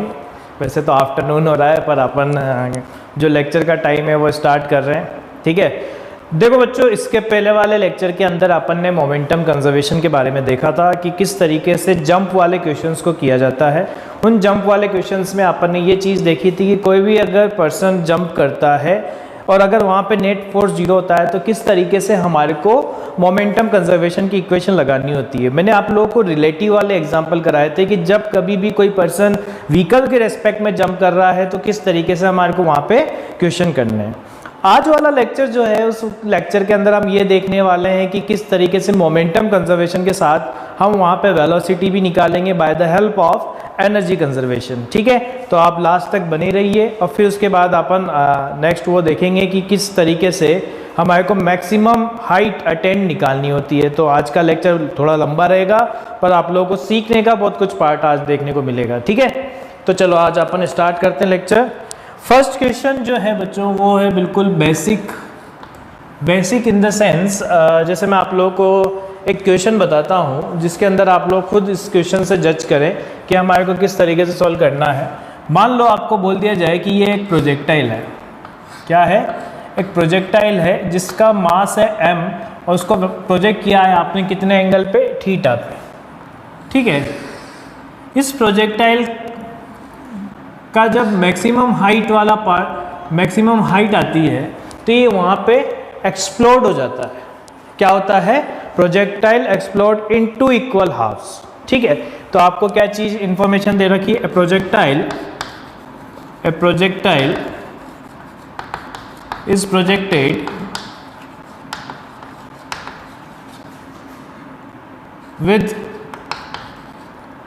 with velocity v at an angle theta with horizontal आपसे बोला हुआ है it explodes in 2 equal half, one retraces its path, find out where the other part will fall down। क्या चीज़ बोली है question ने कि जब कभी भी हम किसी एक प्रोजेक्टाइल को फायर कर रहे हैं एट एन एंगल थीटा से with velocity v from the horizontal, आप लोगों को जैसा यहाँ पे दिखा रखा है। अब आपके क्या हुआ है कि हाईएस्ट पॉइंट पे जाके, किस जगह पे, हाईएस्ट पॉइंट पे जाके ये एक्सप्लोड हो चुका है किसमें, दो इक्वल हाफ के अंदर। और आपसे पूछा हुआ है कि आपको ये बताना है कि जो दूसरा पार्ट है वो कहाँ पे गिरेगा, जबकि फर्स्ट पार्ट जो होता है वो रिट्रेस करता है। देखो बच्चों, रिट्रेस वाला जो केस आता है ना, रिट्रेस वाला केस थोड़ा अलग होता है। रिट्रेस का मतलब जिस पाथ को फॉलो करते हुए आप गए हो उसी पाथ को फॉलो करते ही वापस आओ। जैसे मैं आपको यहाँ पे इसका डायग्राम अगर मैं बनाऊँ तो देखो क्या होगा। मान लो कि ये यहाँ से आपने m मास फेंका था, क्या फेंका था, m मास। ये हाईएस्ट पॉइंट पे गया और यहाँ पे दो इक्वल हाफ के अंदर टूट गया, जबकि यहाँ मास कितना था, m, वेलोसिटी कितनी थी, v, और यहाँ पे कितना था, एंगल थीटा। जब हाईएस्ट पॉइंट पे होगा, अगर ये कंप्लीट मास था जब, तो यहाँ पे क्या था, v cos थीटा, इसकी वेलोसिटी रही होगी कि नहीं रही होगी, होगी। तो यहाँ पे हाईएस्ट पॉइंट पे इसकी वेलोसिटी v cos थीटा है, पर ये दो इक्वल हाफ में टूट गया। दो इक्वल हाफ में मतलब एक का मास m/2, दूसरे का मास भी m/2। तो एक के लिए आपको इंफॉर्मेशन ये दी है कि जो एक इक्वल हाफ है वो रिट्रेस करता है। रिट्रेस का मतलब बच्चों क्या, इसी पाथ को फॉलो करते हुए नीचे आएगा। अब मुझे पता है अगर इसको रिट्रेस करना है इसके पाथ को, तो जितनी वेलोसिटी से यहाँ पे आया था उतनी ही वेलोसिटी से वापस जाना पड़ेगा, तभी जाके ये वहाँ पे उसी जगह पे एग्जैक्टली दैट पॉइंट पे यहाँ पे फॉल होगा। तो यहाँ क्या करें, यहाँ हो चुका है v cos थीटा। बात समझ में आई। अब यहाँ पे आप देखो कि किस तरीके से हम यहाँ मोमेंटम कंजर्वेशन लगा सकते हैं। कैसे लगाएंगे, हमने देखा कि F external along x direction क्या है, 0 है। अब आप कहोगे ऐसा क्यों। देखो बच्चों, यहाँ लगने वाला जो फोर्स है x डायरेक्शन में वो 0, क्यों, क्योंकि सारा जो फोर्स है ग्रेविटी का वो डाउनवर्ड लग रहा है। जब ग्रेविटी का फोर्स डाउनवर्ड लग रहा है तो हॉरिजॉन्टल डायरेक्शन में तो ऐसा कोई फोर्स नहीं है जो इसको रोक रहा हो। तभी तो अपन प्रोजेक्टाइल में ये बोलते हैं कि इसकी वेलोसिटी कांस्टेंट रहती है, यानी x डायरेक्शन में नेट फोर्स क्या है, 0। तो नेट फोर्स अगर 0 है तो आप ये कह सकते हो ना कि P initial is equal to P final होगा किस डायरेक्शन में, x डायरेक्शन में। होगा कि नहीं होगा, तो बिल्कुल। अब अपन यहाँ अप्लाई करते हैं। कैसे अप्लाई करेंगे, इनिशियल मोमेंटम की जब आप यहाँ पे बात करने वाले हो तो इनिशियल मोमेंटम था हमारा, मास तो m था, वेलोसिटी कितनी थी, v cos थीटा। बिफोर जब ये दो पार्ट में एक्सप्लोड होने वाला है, उसके पहले का मोमेंटम ये था। बाद में क्या हुआ, एक मास m/2 रिट्रेस कर रहा है, इसका मतलब माइनस v cos थीटा से क्या होगा, क्योंकि मैंने आपको बताया था जो डायरेक्शन आप यहाँ पे पॉजिटिव लेने वाले हो तो ये वाली डायरेक्शन क्या हो चुकी है, नेगेटिव हो चुकी है, ठीक है। और यहाँ क्या आ जाएगा, प्लस m/2 और दूसरे की वेलोसिटी अपन ले लेते हैं v डैश। तो यहाँ से कितना आएगा, अगर आप यहाँ देखो तो ये कितना हो चुका है, इधर आएगा तो ये आ जाएगा 3mv cos theta upon 2 is equal to m/2 into v1। तो ये m/2 से m/2 कैंसिल हो गया, तो v1 की वैल्यू कितनी आ गई, 3v cos थीटा। कितना आ चुका है यहाँ पे, 3v cos थीटा। अब मुझे बताओ बच्चों कि यह है, अगर इस जगह पे अपन बात कर रहे हैं कि ये जो दूसरा पार्ट है वो 3v cos थीटा से गया है, तो मुझे बताओ कहाँ जाके गिरेगा, क्योंकि एक्चुअल में क्वेश्चन ने तो यही पूछा है ना कि जहाँ से आपने प्रोजेक्ट किया है वहाँ से कितनी डिस्टेंस पे जाके जो दूसरा पार्ट है वो गिरेगा। तो इस क्वेश्चन को अगर आप ध्यान से देखें तो केवल उतने से पार्ट को देखो, ये हाइट कितनी है, ये हाइट है हमारी कैपिटल H जिसकी वैल्यू हमें पता है। ये इतनी वेलोसिटी से जा रहा है, कितनी से, v1 से। तो ये एक वैसा क्वेश्चन हो चुका है काइनेमेटिक्स का।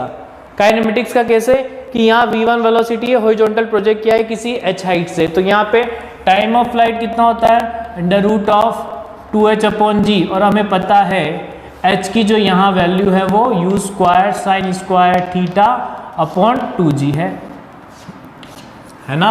तो जब अपन यहाँ वैल्यू पुट करेंगे तो क्या आ जाएगा, √2u² sin square theta upon 2g into g।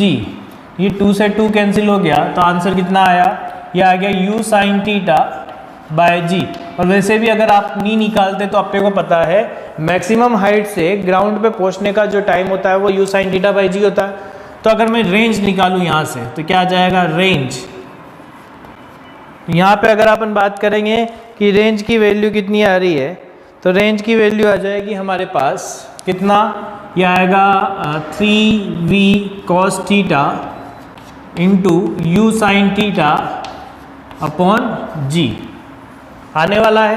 तो यहाँ से देखो, अगर मैं 2 से मल्टीप्लाई और डिवाइड करूँ तो ये आएगा 3/2 v, यहाँ पे v है ना, क्या आ जाएगा v स्क्वायर, ये साइन 2 थीटा बनेगा तो साइन 2 थीटा, और यहाँ क्या आ जाएगा g आ जाएगा। तो आंसर हमारा कितना आ चुका है 3r/2, यानी मैक्सिमम हाइट से कितनी डिस्टेंस पे जाके गिरने वाला है 3r/2। तो अगर अपन बात करें फ्रॉम प्रोजेक्शन पॉइंट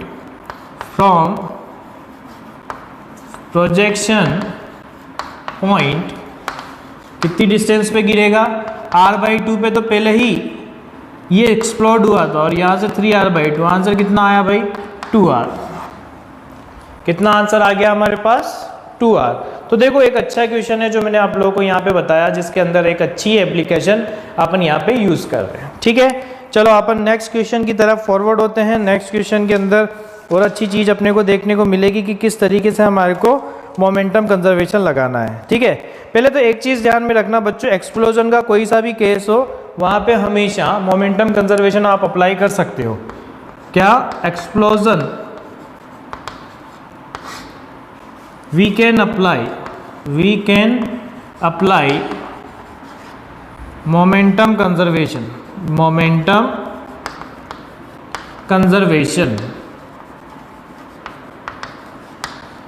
ठीक है, एक्सप्लोजन के सभी केसेस के अंदर आप क्या अप्लाई कर सकते हो, मोमेंटम कंजर्वेशन अप्लाई कर सकते हो। पहले सभी बच्चे एक बार मुझे कमेंट के थ्रू ये बता दें, वॉइस वगैरह के अंदर तो कोई इश्यू नहीं है ना, ताकि अपन लेक्चर को कंटिन्यू रखें। अदरवाइज अगर कोई इश्यू आ रहा हो तो आप लोग मुझे बता सकते हो।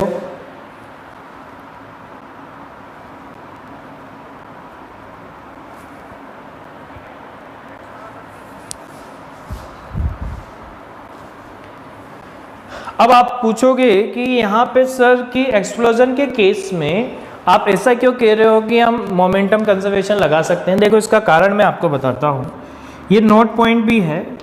जैसे मैं आपको एक बॉम्ब का एक्सप्लोजन अगर बताऊं तो बॉम्ब में क्या होता है, आपने देखा होगा कि जितने भी इंटरनल फोर्सेस होते हैं वो इंटरनल फोर्सेस में ही, जैसे आपने अगर एक्सप्लोड किया है किसी भी चीज़ को तो वो इंटरनल फोर्सेस की वजह से ही एक्सप्लोड होता है, और इंटरनल फोर्स कभी भी मोमेंटम में चेंज नहीं ला सकते। जिसका मैं एक सीधा सा एग्जांपल बताता हूँ।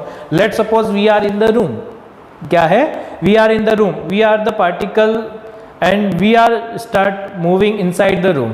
तो क्या वो रूम मूव करने लग जाएगा, क्या नहीं करेगा। क्यों, क्योंकि आप एक सिस्टम के पार्टिकल हो, आपने इंटरनल फोर्सेस लगाना स्टार्ट किया, पर क्या पूरे सिस्टम के मोमेंटम में चेंज लाए, क्या नहीं ला सकते। आपने खुद के मोमेंटम में चेंज लाया, आप इधर उधर किसी से कोलिजन कर रहे हो तो एक दूसरे के मोमेंटम में चेंज लेके आ रहे हो, पर वहां पे सिस्टम मूव नहीं करेगा। वैसे इसके अंदर होता है कि इंटरनल फोर्सेस जो होते हैं वो वहां पे उसके मोमेंटम को चेंज नहीं करते हैं, यानी ओवरऑल जो सिस्टम का जो मोमेंटम है वो कंजर्व रहता है। ठीक है, तो अपन ये कह सकते हैं क्या एक्सप्लोजन अकर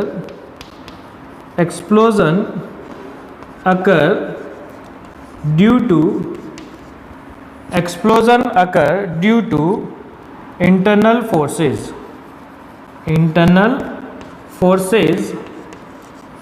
एंड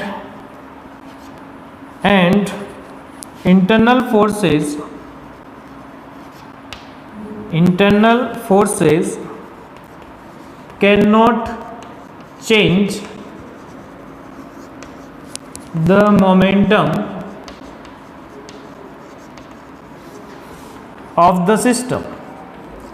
क्या है, मोमेंटम चेंज नहीं कर सकते हैं कौन, इंटरनल फोर्सेस, यानी आपको एक्सटर्नल फोर्स ही अप्लाई करना पड़ेगा किसके लिए, मोमेंटम को चेंज करने के। ठीक है, अब उसका मैं आप लोगों को एक सीधा सा एग्जांपल देता हूँ। लेट सपोज एक्सप्लोजन का कोई अगर आप एक सिंपल सा एग्जांपल ले, जैसे मान लो कि आपसे बोल दिया गया कि ये 5 kg का मास, ठीक है, ये जा रहा था 10 मीटर पर सेकेंड से। क्या था, 5 kg का मास है, वो 10 मीटर पर सेकेंड से जा रहा था, पर इंटरनल रिएक्शंस की वजह से क्या हुआ, ये एक्सप्लोड हो गया। एक्सप्लोड होने का मतलब 2 पार्ट्स में टूट गया। एक मास 2 kg था, वो जाने लगा कितने से 10 मीटर पर सेकेंड से, तो आपसे पूछा हुआ है find out the velocity of other mass. क्या बोला हुआ है कि एक 5 kg का मास था, 10 मीटर पर सेकेंड से जा रहा था, एक्सप्लोड हुआ तो एक मास जो बना वो 2 kg का बना, कितनी वेलोसिटी से जाने लगा, 10 मीटर पर सेकेंड से जाने लगा। तो आपसे ये पूछ रहे हैं कि दूसरा जो मास बनेगा वो कितनी वेलोसिटी से जाएगा। पहले तो एक चीज़ ध्यान में रखना है, एक्सप्लोजन के टाइम पे जब अपने से पूछा जाए कि एक्सप्लोजन हुआ है तो वहाँ पे मास तो क्या रहने वाला है, कंजर्व रहने वाला है। मतलब यहाँ पे तो सोचने की जरूरत नहीं है, अगर ये 5 kg का था, एक मास अगर 2 kg का बना है तो दूसरे का कितना होगा, 3 kg का। अब देखो यहाँ पे 5 kg का मास है, कितनी वेलोसिटी से जा रहा है, 10 मीटर पर सेकेंड से। आपने एक्सप्लोड हुआ तो यहाँ पे ये जाने लगा 10 मीटर पर सेकेंड से ही, तो दूसरा मास तो 3 kg का होगा ना। तो अब जब एज्यूम करेंगे तो पॉजिटिव डायरेक्शन में ही एज्यूम करो। क्या करो, एज्यूम करना है तो पॉजिटिव डायरेक्शन में ही एज्यूम करो। अब देखो क्या कहोगे कि इसके पहले वाले केस और इसके पहले वाले केस, यहाँ P इनिशियल था और यहाँ पे P फाइनल है, दोनों क्या होंगे, बराबर होंगे।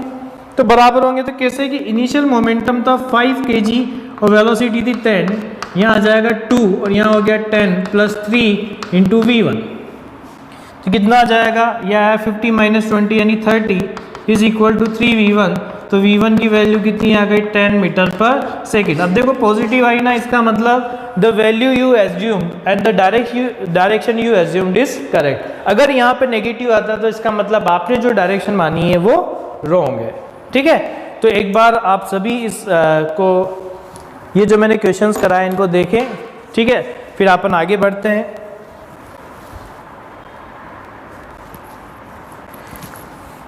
ये तो देखो बच्चों, मैंने आपको एक लीनियर डायरेक्शन में एक्सप्लोजन का केस बताया है। किसका बताया है, लीनियर डायरेक्शन में एक्सप्लोजन का केस। अब देखो मैं जो नेक्स्ट केस आप लोगों को बताने जा रहा हूँ, वो नेक्स्ट केस जो है वो किस पे बेस्ड है, जब अपने अलग अलग डायरेक्शन में एक्सप्लोजन होगा। ठीक है, बाकी सभी एक बार बच्चे मुझे रिप्लाई कर दें कि यहाँ तक की चीज़ सभी को क्लियर है।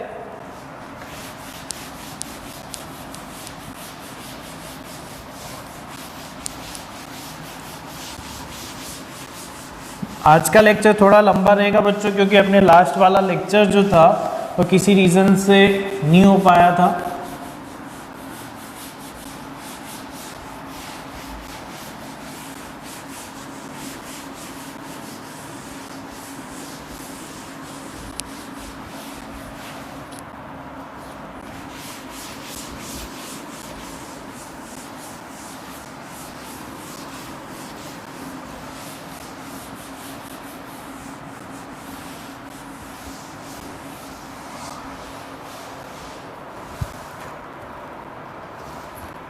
देखो अब अपन बढ़ते हैं अपने नेक्स्ट लेक्चर की तरफ।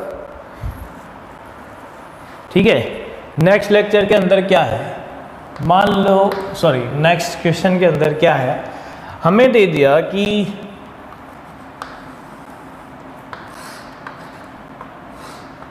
ये x डायरेक्शन है, ये y डायरेक्शन है और ये क्या है, z डायरेक्शन। क्या है, एक x डायरेक्शन है, एक क्या है, y डायरेक्शन है और एक z डायरेक्शन है। ठीक है, ये फॉर एम मास, क्या है, फॉर एम मास। ठीक, इस इनिशियली आपको बोला हुआ है कि इनिशियली रेस्ट, पहले ये इनिशियली रेस्ट पे था, अब क्या हुआ, एक्सप्लोड हुआ। ठीक, एक्सप्लोड होने से एक मास जो m था वो क्या जाने लगा, v वेलोसिटी से जाने लगा। एक मास m जो कितनी वेलोसिटी से जाने लगा, v वेलोसिटी से। दूसरा मास v वेलोसिटी से ही जाने लगा, पर ये x डायरेक्शन है और ये क्या है, y डायरेक्शन। आपसे पूछा हुआ है find out the net velocity of third mass, also velocity in vector form, velocity in vector form। क्या बोला हुआ है कि वेलोसिटी को बताना है आपको किसमें, वेक्टर फॉर्म में बताना है। ठीक है, तो चलो इस पे चर्चा करते हैं कि किस तरीके से क्वेश्चन को सॉल्व करना है। तो देखो, जब हमारे से पूछा हुआ है कि यहाँ पे एक्सप्लोजन का केस है, तो अब देखो अपने को एक चीज़ ध्यान में रखनी है, क्या कि पहले 4m मास था। क्या था? 4m मास। तो मैं अगर यहाँ पे कहूँ एक्सप्लोजन है, explosion only due to internal force, only due to internal force, तो अपने को पता है F एक्सटर्नल यहाँ पे क्या आने वाला है, 0 आने वाला है। यानी अपन ये कह सकते हैं P initial is equal to P final. ठीक है, क्योंकि यहाँ पे कोई नेट फोर्स नहीं लग रहा है, यानी initial momentum is equal to final momentum. ठीक है, अब इनिशियल मोमेंटम की बात करें बच्चों, तो यहाँ पे टोटल मास कितना था? तो टोटल मास था हमारे पास 4m, वेलोसिटी क्या थी? 0। टोटल मास क्या था? 4m और वेलोसिटी क्या थी? 0। अब अगर मैं बाद में बात करूँ तो एक पार्टिकल जो है वो तो जाने लगा किस में? m, कितनी वेलोसिटी से? v cos v से पर i कैप डायरेक्शन में। दूसरा क्या जाने लगा? m, v वेलोसिटी से पर j कैप से। अब बचा कितना? 2m, और किससे? मान लो v1 हो गया। तो अगर मैं यहाँ पे कहूँ तो यहाँ क्या आएगा? देखो ये तो 0 हुआ, तो ये आ जाएगा minus mv i cap minus mv j cap, तो 2m इंटू वी1। ये इससे ये कैंसिल, तो v1 की वैल्यू क्या आ गई? Minus v/2 i cap minus v/2 j cap. आ गया? अब मुझे एक चीज़ बताओ, अगर मैं इसका ही प्लॉट करूं डायग्राम तो कैसे आने वाला है? माइनस v/2 का मतलब negative x, minus v/2 j cap का मतलब नेगेटिव y, तो ये v/2 और ये v/2, तो रिजल्टेंट इधर आएगा कितना? 45 डिग्री पे। अब कुछ बच्चे ये सोचते हैं, और उनका सोचना सही भी है, कि यहाँ पे एक मास x में जा रहा है, एक मास y में जा रहा है, तो तीसरा ऑब्वियस सी बात है z में गया होगा। नहीं, क्यों? क्योंकि अगर आपने z में कोई भी मास अगर z में चला गया तो नेट मोमेंटम उसका 0 नहीं होगा। क्यों? क्योंकि एक वेक्टर पॉजिटिव y में, एक पॉजिटिव x के अंदर, एक पॉजिटिव y में, और अगर एक z में चला गया तो हमें पता है 3 नॉन कोप्लानर वेक्टर जो होते हैं उनका कभी भी सम 0 नहीं आ सकता, है ना। तो यहाँ पे क्या आएगा? उसको xy प्लेन में ही जाना पड़ेगा। और कितनी वेलोसिटी से? अंडर रूट ऑफ v/2 का स्क्वायर प्लस v/2 का स्क्वायर, क्या आ जाएगा? v/√2। कितना हो गया? v/√2। तो v नेट की अगर अपन बात करें तो v नेट कितना आ चुका है? v/√2। v नेट की अगर अपन बात करें तो कितना आ चुका है? v/√2। ठीक है, अब देखो अगर इसी क्वेश्चन को मैं थोड़ा सा चेंज कर दूं, थोड़ा सा चेंज करने का मतलब, अगर मान लो हम इसी के अंदर सेकंड पार्ट बना दें कि if 4m explodes in 4 parts, one move with velocity v in x, second with v in y, third in v, third with v in z, then fourth will move। तो अब fourth part की जब अपन बात करेंगे तो fourth part किधर move करने वाला है, तो उसको कैसे सॉल्व करेंगे? फोर्थ पार्ट के लिए अब देखो, अब क्लियर हो गया ना, उसने कह दिया कि एक पार्ट जा रहा है किसमें? पॉजिटिव x में, एक किसमें जा रहा है? पॉजिटिव y में, एक किसमें जा रहा है? पॉजिटिव z में। तो अब अगला कितना बचा होगा? देखो ये 4m वाला मास, ठीक है, क्या था? रेस्ट पे। अब आप कहोगे तो एक किसमें जाने लगा? v यानी x डायरेक्शन में, एक किसमें जाने लगा? v किसमें? y डायरेक्शन में, एक किसमें जाने लगा? ये z डायरेक्शन में। यही हो गया ना m मास v वेलोसिटी से, है ना। तो जब आप यहाँ बात करोगे तो फोर्थ वाला कितना बचा भाई, ये भी m है, ये भी m है, ये भी m है, तो फोर्थ कितना हो गया, m हो गया। तो अब अपन मानते हैं, क्या मानेंगे कि हमें पता है एफ नेट यहाँ पे क्या है, एक्सप्लोजन का केस है तो 0 है, तो क्या लिखोगे, P initial is equal to P final. क्या लिखने वाले हैं भाई, P initial is equal to P final. अब यहाँ पे क्या चीज़ देखेंगे कि नेट फोर्स 0 है, इनिशियल मोमेंटम और फाइनल मोमेंटम बराबर होगा, तो इनिशियल मोमेंटम तो क्या लिखने वाले हैं, 4m मास, वेलोसिटी 0। यहाँ क्या होगा, final momentum m into V, क्या लिखोगे, आई केप, कारण एक मास था वो पॉजिटिव x डायरेक्शन में गया, कितनी वेलोसिटी से, v वेलोसिटी से। दूसरे की बात करूँ तो क्या आएगा, m मास v वेलोसिटी से j केप में गया, फिर एक m मास v वेलोसिटी से k केप में गया, और अब बचा कितना, m ही बचा है, तो वो v1 मान लेते हैं। अब हमें डायरेक्शन नहीं पता है तो हम क्या मानेंगे, केवल v1। अब देखो वहाँ से क्या आया, अगर मैं यहाँ देखूँ तो minus M V I cap minus M V J cap minus M V K cap is equal to m into V one, ये तो v1 की वैल्यू कितनी आ गई, minus V I cap minus V J cap minus V K cap, है ना। तो अगर मैं यहाँ पे मैग्नीट्यूड भी निकालना चाहूँ तो v1 का मैग्नीट्यूड अपन निकाल सकते हैं, under root of minus v1 v का स्क्वायर प्लस माइनस v का स्क्वायर प्लस माइनस v का स्क्वायर, दैट इज कितना आ गया, ये आया √3v। समझ में आ गया। अब देखो ये 3 नॉन कोप्लानर वेक्टर थे, तो अपने को एक चौथा वेक्टर मिला ना, तो अपने को पता है अगर हम चाहते हैं कि 3 नॉन कोप्लानर वेक्टर है तो वहाँ पे सम 0 करने के लिए एक और वेक्टर होना चाहिए जो तीनों प्लेन के अंदर एग्जिस्ट करता हो। देखो ये तीनों प्लेन के अंदर एग्जिस्ट कर रहा है, ठीक है। तो ये था बच्चों मोमेंटम कंजर्वेशन का और भी एग्जाम्पल जो मैंने आप लोगों को बताया, ताकि आप लोगों के अच्छे से कंसेप्ट क्लियर हो सके।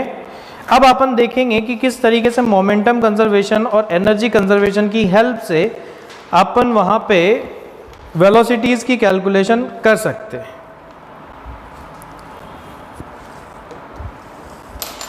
फिर उसके बाद अपन स्टार्ट करेंगे एक्सप्लोजन स्प्रिंग मास सिस्टम वाला पार्ट, तो तब तक आप लोग बने रहिए। यहाँ तक सभी बच्चों को क्लियर है? कमेंट के थ्रू मुझे एक बार रिप्लाई कर दो।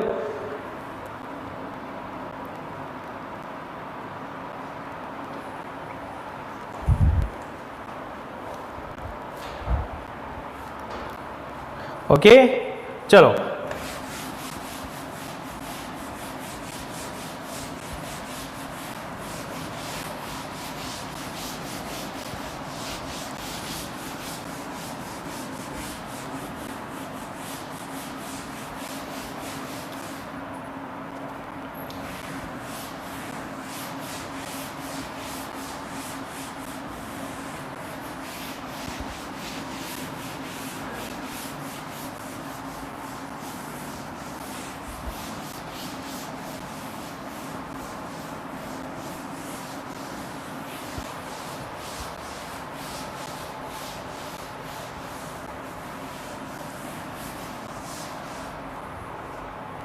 देखो नेक्स्ट, अब अपन जो हेडिंग पढ़ रहे हैं वो नेक्स्ट हेडिंग जो है वो क्या है,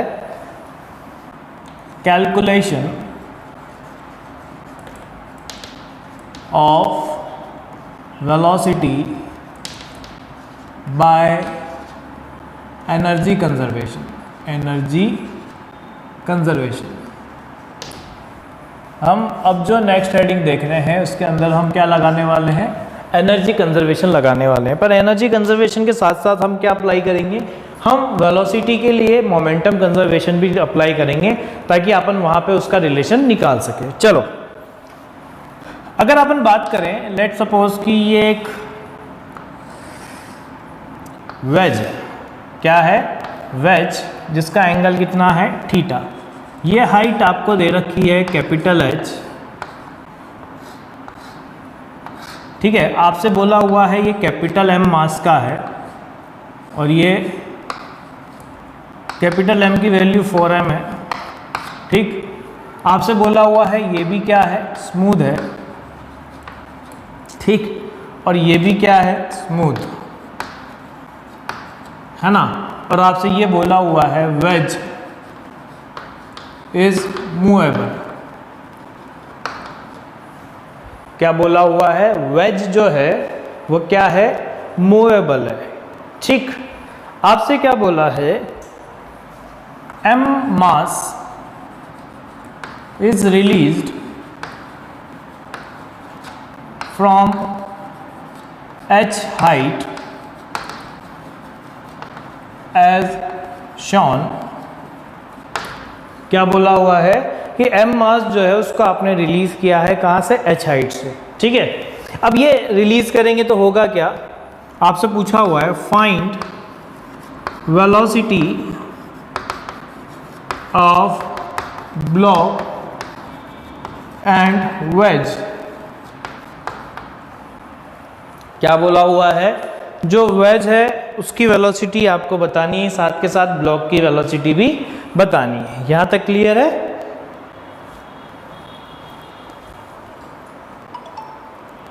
अब देखो इस टाइप के क्वेश्चन को सॉल्व करने के लिए क्या है, पहले तो अपने को ये थोड़ा सोचना पड़ेगा बच्चों, थोड़ा आपको यहाँ पे ऑब्जर्वेशन रखना पड़ेगा कि जब यहाँ पे जो ब्लॉक है वो फिसलता हुआ नीचे आएगा, ये जब इस डायरेक्शन में फिसलेगा, पहले आप लोग खुद सोच के देखो, अपन फिर उसके बाद इसके सारी कैलकुलेशन देखेंगे।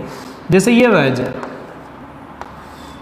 ठीक है, हाइट हमने h बनाई दी, वैसे अपन अभी ये नहीं बना रहे हैं। मुझे एक चीज़ बताओ, अगर मैं यहाँ पे इस ब्लॉक के लिए देखूँ तो क्या होगा? यहाँ क्या लग रहा है? mg लग रहा है ग्रेविटेशनल फोर्स। यहाँ क्या लग रहा है? mg साइन थीटा लग रहा है। और यहाँ क्या लग रहा है? mg कॉस थीटा लग रहा है। ठीक है, और अगर मैं यहाँ देखूँ तो यहाँ क्या लग रहा है? Normal reaction. अब आप मुझे खुद को ये चीज़ बताओ कि normal reaction mg sine theta mg cos theta सब लग रहे हैं, पर क्या मैं यहाँ देखूँ तो f external along x direction वो तो कुछ नहीं है। क्यों? क्योंकि क्या होगा जब ये फिसलेगा तो यहाँ पे जो देखो ये फिसलेगा तो इसको इधर वेलोसिटी देगा और ये खुद इधर की तरफ वेलोसिटी लाएगा। क्यों? क्योंकि जब वो ग्राउंड पे पहुंच चुका होगा तो इसकी वेलोसिटी किधर आ चुकी होगी? राइट साइड में आ चुकी होगी ना। तो ये खुद तो राइट साइड में जा रहा होगा और ये किधर जा रहा होगा? लेफ्ट डायरेक्शन में। आप मुझे एक चीज़ बताओ, एफ एक्सटर्नल अगर x डायरेक्शन में 0 है तो अपन क्या लिख सकते हैं कि P initial is equal to P final होगा, और किस डायरेक्शन में? x डायरेक्शन में। तो यानी x डायरेक्शन में मोमेंटम कंजर्व आप कर सकते हो। ठीक है, अब मुझे एक चीज़ बताओ, अगर ये यहाँ ग्राउंड पे पहुंचा, क्योंकि उसने ग्राउंड पे वेलोसिटी पूछी है, तो यहाँ मान लेते हैं इसकी वेलोसिटी कितनी है? v1। तब तक ये वेज को कितनी वेलोसिटी ट्रांसफर कर चुका है? तो ये v2 हम मान लेते हैं। कितना मान लेते हैं? v2। यानी वेज लेफ्ट डायरेक्शन में मूव कर रहा है v2 वेलोसिटी से और ब्लॉक मूव कर रहा है v1 वेलोसिटी से टुवर्ड्स राइट। ओके, तो फर्स्ट अपन क्या लगाने वाले हैं? Momentum conservation. तो क्या आ जाएगा? मोमेंटम कंजर्वेशन के लिए देखें तो P इनिशियल 0 है। क्यों? क्योंकि जब आपने यहाँ पे रिलीज किया है तो दोनों में से किसी के पास भी कोई वेलोसिटी नहीं है, मतलब वेज भी स्टैटिक था, आपने वेज को मास को रिलीज किया है, तो रिलीज करने के पास उसके पास भी वेलोसिटी नहीं है। जब वो यहाँ पहुँचा तो यहाँ वेलोसिटी कितनी हो गई? m, यहाँ v1, और यहाँ दूसरा क्या हो गया? 4m, और वेलोसिटी -v2 आया। तो अपन ये लिख सकते हैं क्या कि mv1 is equal to 4m v2। तो ये m से m कैंसिल, तो यहाँ v1 की वैल्यू कितनी आ गई? 4 times of v2। v1 is equal to 4 times of v2। तो ये तो अपन ने फर्स्ट इक्वेशन लगा ली। अब देखो दूसरी इक्वेशन के लिए पहले तो मुझे ये देखना पड़ेगा कि क्या मैं एनर्जी कंजर्वेशन अपन अप्लाई कर सकते हैं या नहीं कर सकते। तो देखो, क्या लगने वाला फोर्स ग्रेविटेशन है और एक नॉर्मल रिएक्शन है। लगने वाला फोर्स एक तो ग्रेविटेशनल फोर्स है और एक कौन सा है? नॉर्मल रिएक्शन वाला। और मैंने दोनों के बारे में आपको वर्क पावर एनर्जी में बताया था कि both the forces are conservative in nature because the work done does not depend on path. वहाँ पे वर्क कैलकुलेशन में आपको पाथ की जरूरत नहीं पड़ती है। तो अपन यहाँ क्या लिख सकते हैं कि since force acting are gravitational and normal reaction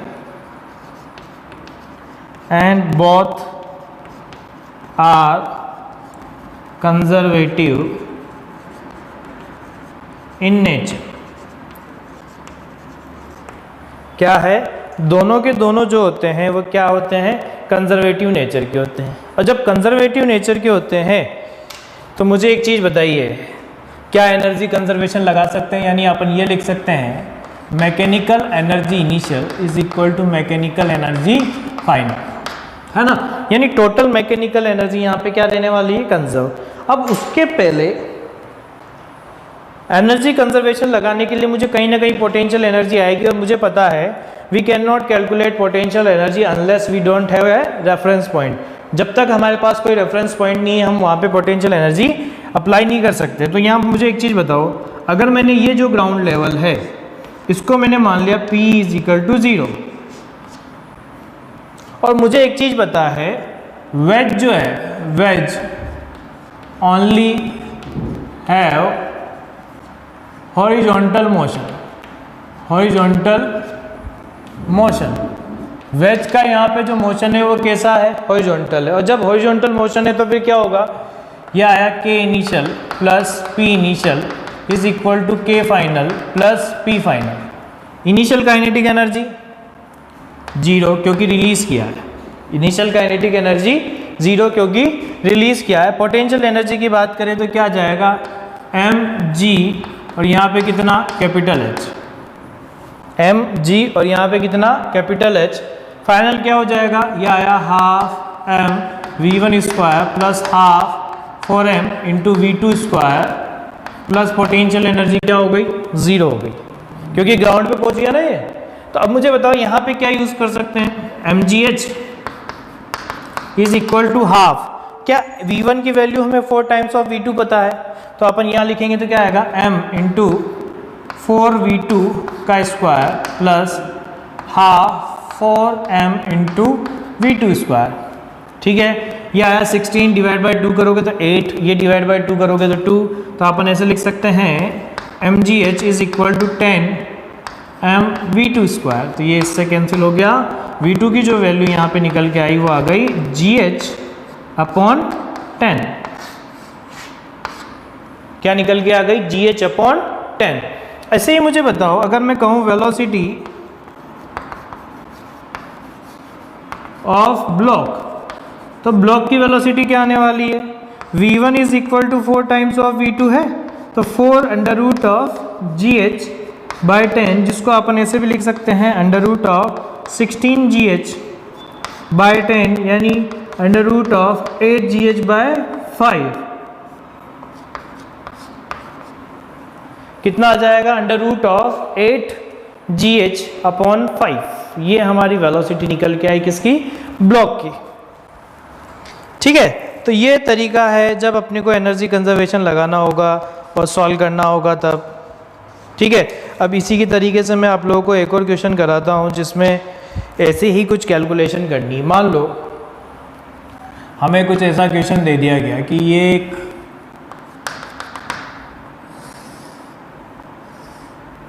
string है जहाँ पे एक रिंग है, क्या है, रिंग, और इस रिंग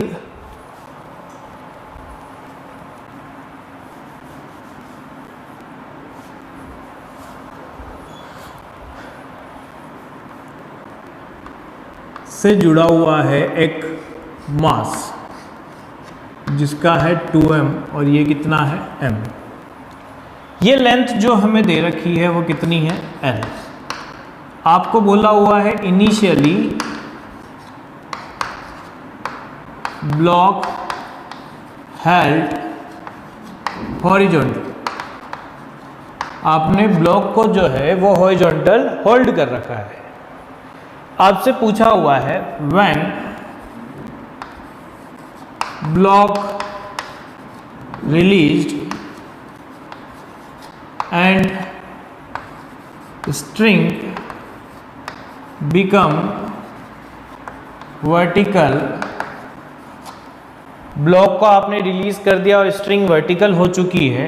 पूछा हुआ है find out velocity of ring and block. क्या बोला हुआ है कि जब ब्लॉक वर्टिकल या स्ट्रिंग वर्टिकल हो जाएगी तो आपको ये बताना है कि इनकी वेलोसिटीज कितनी होने वाली है। ठीक है, तो इस टाइप के मैं पहले अगर मैं यहाँ पे डायग्राम बनाऊँ, ठीक है ना, तो जब आप यहाँ पे डायग्राम बनाओगे तो देखो क्या आएगा। जब ये वर्टिकल होगा तो किस तरीके का यहाँ पे होने वाला है सिनेरियो। ये हमारी स्ट्रिंग, ठीक है। इनिशियल कंडीशन मैं इस कलर से बता रहा हूँ जो यहाँ आप लोग देख रहे हो, 2m और ये m, 2m और वो कितना हो गया m। अच्छा, यहाँ पे अगर मैं बात करूँ तो यहाँ कितना होगा, ये इधर जा रहा होगा कितने से, v1 वेलोसिटी से, और ये जो है वो इधर जा रहा होगा कितने से, v2 वेलोसिटी से। ये जा रहा होगा v1 से और ये किधर जा रहा होगा, v2 से। ऑब्वियस ही बात है ना, स्ट्रिंग अगर वर्टिकल हो चुकी है तो ये रिंग तो इधर, क्योंकि रिंग भी मूवेबल है, तो रिंग मूवेबल है तो अलोंग द स्ट्रिंग तो उसका मूवमेंट हो सकता है। तो रिंग जाने लगी मान लो v1 वेलोसिटी से उधर, और ये जाने लगा v2 वेलोसिटी से इधर।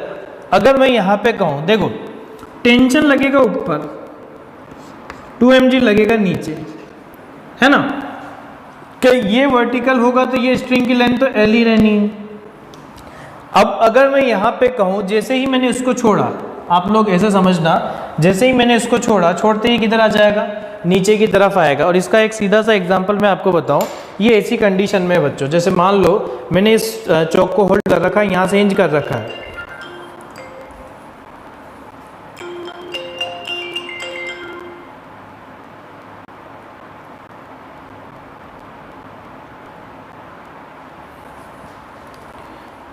ठीक है।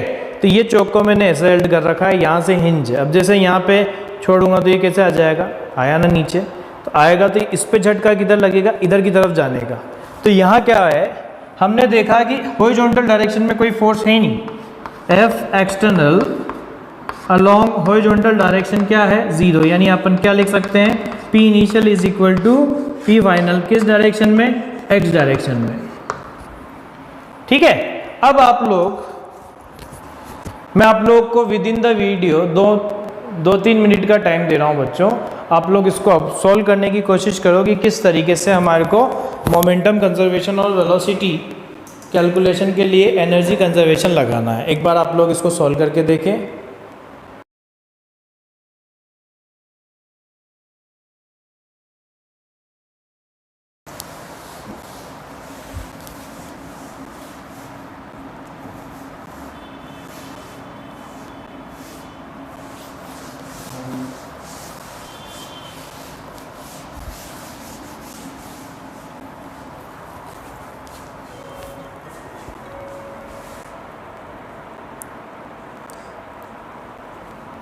चलो अब इसको सॉल्व करेंगे तो क्या होगा बच्चों, P initial is equal to P final. अब यहाँ पे अप्लाई करेंगे तो क्या होगा, m मास था, तो यहाँ पे देखो इनिशियल मोमेंटम अगर आप लिखोगे तो इनिशियल मोमेंटम तो क्या है, 0। क्यों, क्योंकि इनिशियली दोनों के पास, किसी के पास भी वेलोसिटी नहीं है। तो जब आप फाइनल मोमेंटम की बात करोगे तो m v1 plus 2m into minus v2, जो कि यहाँ से निकल के आया v1 is equal to twice of v2, v1 is equal to twice of v2, ये आ गया। अब यहाँ पे अगर आप अप्लाई करना चाहते हो एनर्जी कंजर्वेशन, देखो एनर्जी कंजर्वेशन क्यों अप्लाई कर रहे हैं, टेंशन है, ग्रेविटेशनल फोर्स है, तो यहाँ पे क्या आ जाएगा, सारे जो फोर्स है वो कंजर्वेटिव नेचर के हैं, तो एनर्जी कंजर्वेशन अप्लाई कर सकते हैं ना। तो यहाँ क्या होगा, देखो पहले अगर मैं कहूँ एनर्जी कंजर्वेशन अगर हमें अप्लाई करना है तो यहाँ पोटेंशियल एनर्जी 0 लेवल हमने मान लिया। तो पोटेंशियल एनर्जी 0 लेवल जैसे ही हमने यहाँ पे माना तो आप क्या लिखोगे, लिखेंगे हम K initial plus P initial is equal to K final plus P final. आ गया। तो अगर अपन यहाँ देखें तो इनिशियल काइनेटिक एनर्जी क्या है, 0, और बात करें पोटेंशियल एनर्जी की। अब देखो बच्चों, आप लोग कहोगे कि सर इनिशियली तो दोनों के यहाँ का लेवल मान रहे हो, तो रिंग के पास भी पोटेंशियल एनर्जी और ब्लॉक के पास भी है, बिल्कुल है।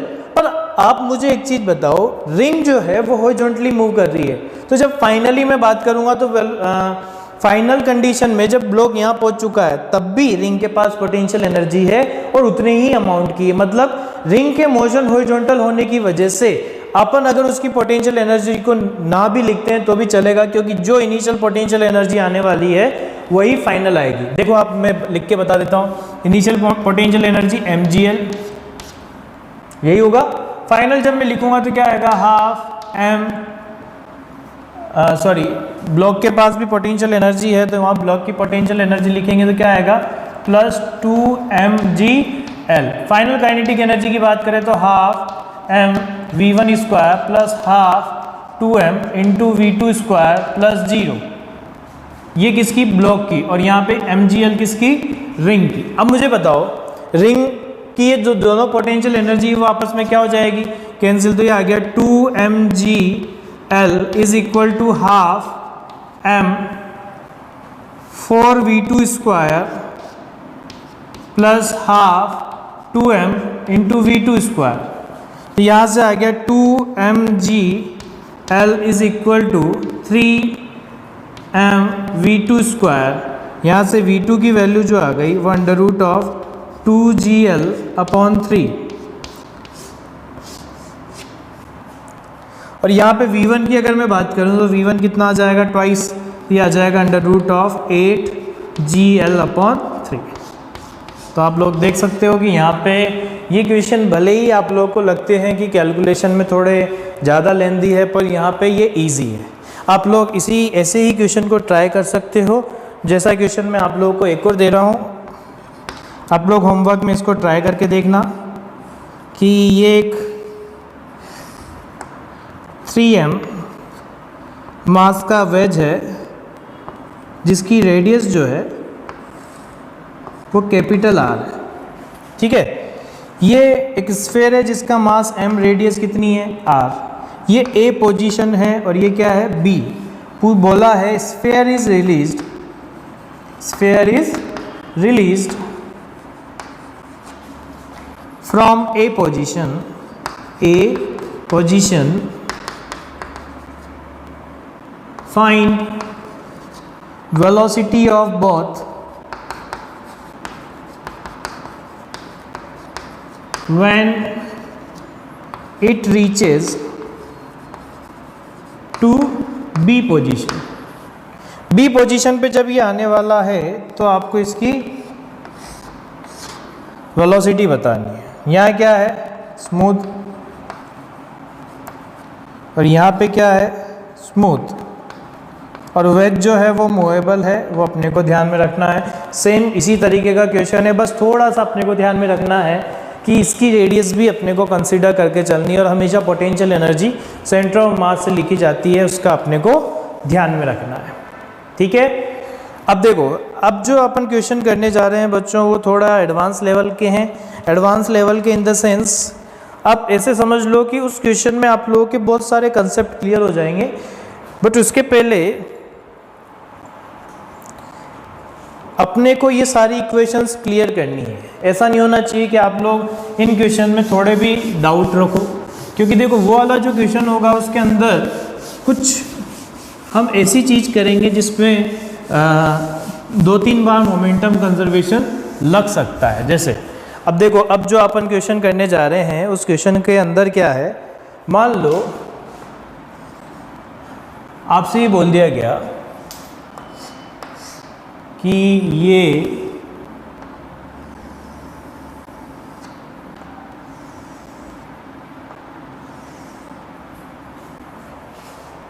ठीक,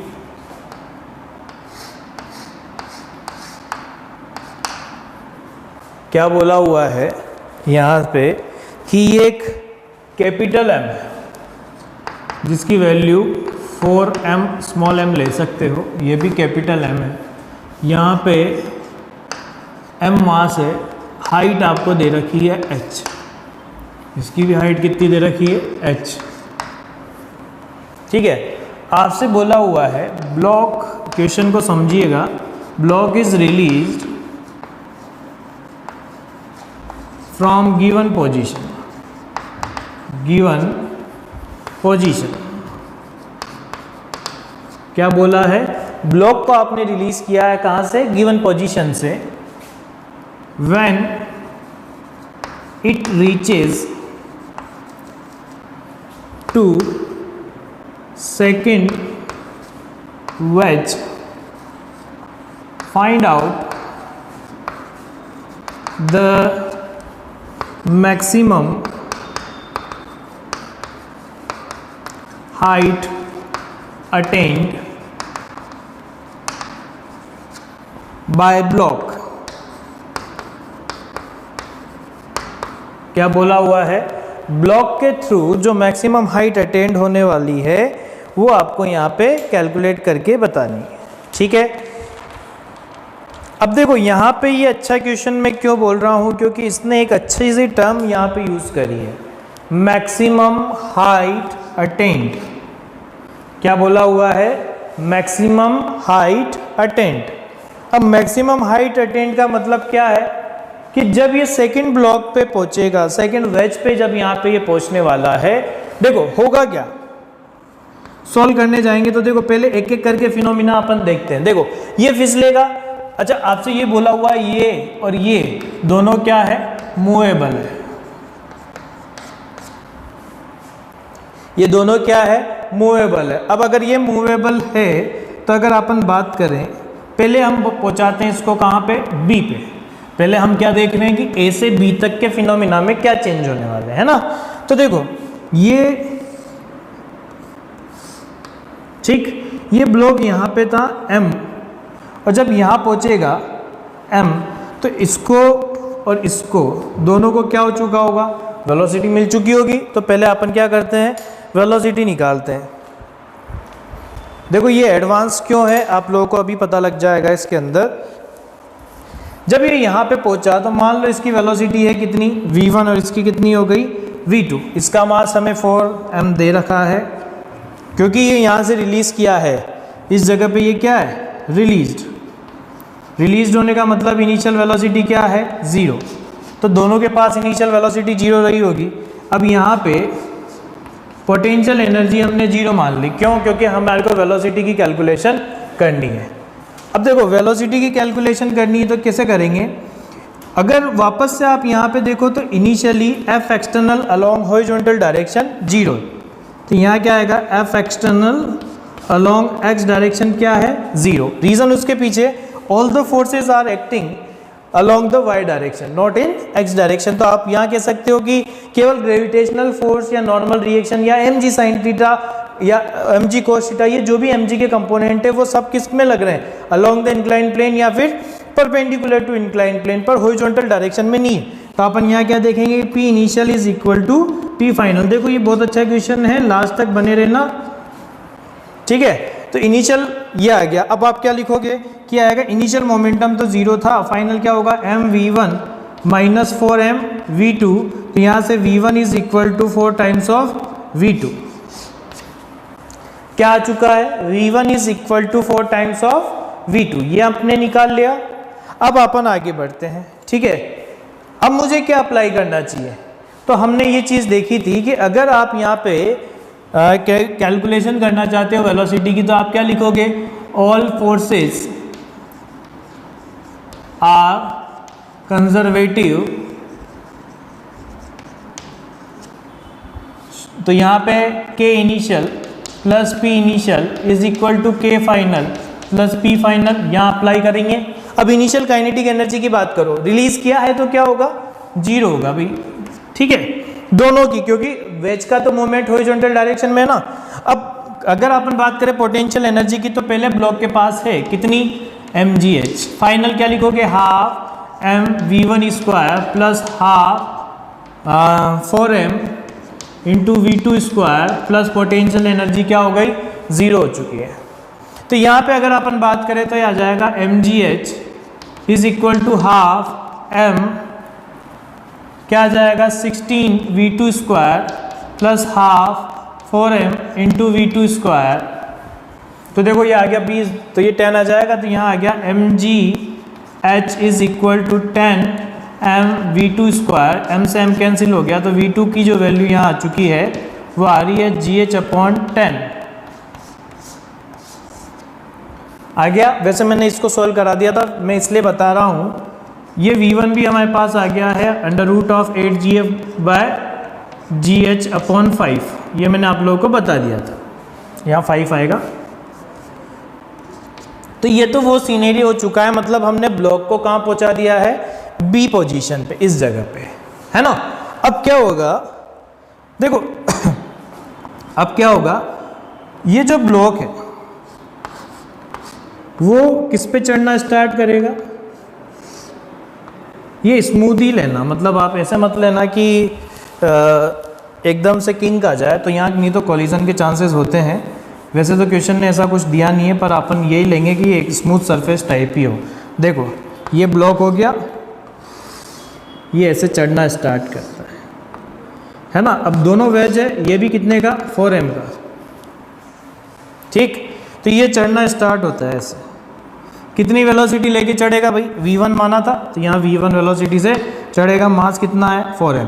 अब इस लाइन का सबसे बड़ा मीनिंग आने वाला है, किस लाइन का, इस लाइन का, find out the maximum height attend by the block, block की वजह से मैक्सिमम हाइट। देखो क्या होगा, अगर मैं आपसे कहूँ, जैसे मान लो यहाँ बर्फ़ की सिल्ली है, तो ये बर्फ़ पे अगर बर्फ़ स्मूथ सरफेस होगी और आप यहाँ जा रहे हो, तो जब आप इस पे चढ़ना स्टार्ट करोगे तो मैक्सिमम कब तक चढ़ोगे भाई। देखो आप जैसे ही चढ़ना स्टार्ट हुए तो इसको भी वेलोसिटी दे दोगे इधर, जब आप इसी पे चढ़ रहे हो तो 4m वाले ब्लॉक को भी किधर वेलोसिटी दोगे, खुद की डायरेक्शन में। तो जैसे जैसे आप चढ़ते जाओगे खुद की वेलोसिटी तो पोटेंशियल एनर्जी गेन होने की वजह से कम होगी और 4m वाले की बढ़ती जाएगी, है ना। तो जब 4m वाले की बढ़ती जाएगी तो मैक्सिमम हाइट अटेंड, यानी मैक्सिमम कब तक चढ़ पाओगे, जब तक आप अपनी काइनेटिक एनर्जी का पार्ट किस पे ट्रांसफर करोगे, 4m वाले पे। यही कंसेप्ट मैं आपको सिखाना चाह रहा हूँ कि यहाँ जब आप वेलोसिटी से चलोगे और काइनेटिक एनर्जी है आपके पास, और अगर आप हाइट पे जाओगे तो पोटेंशियल एनर्जी में कन्वर्ट होगी,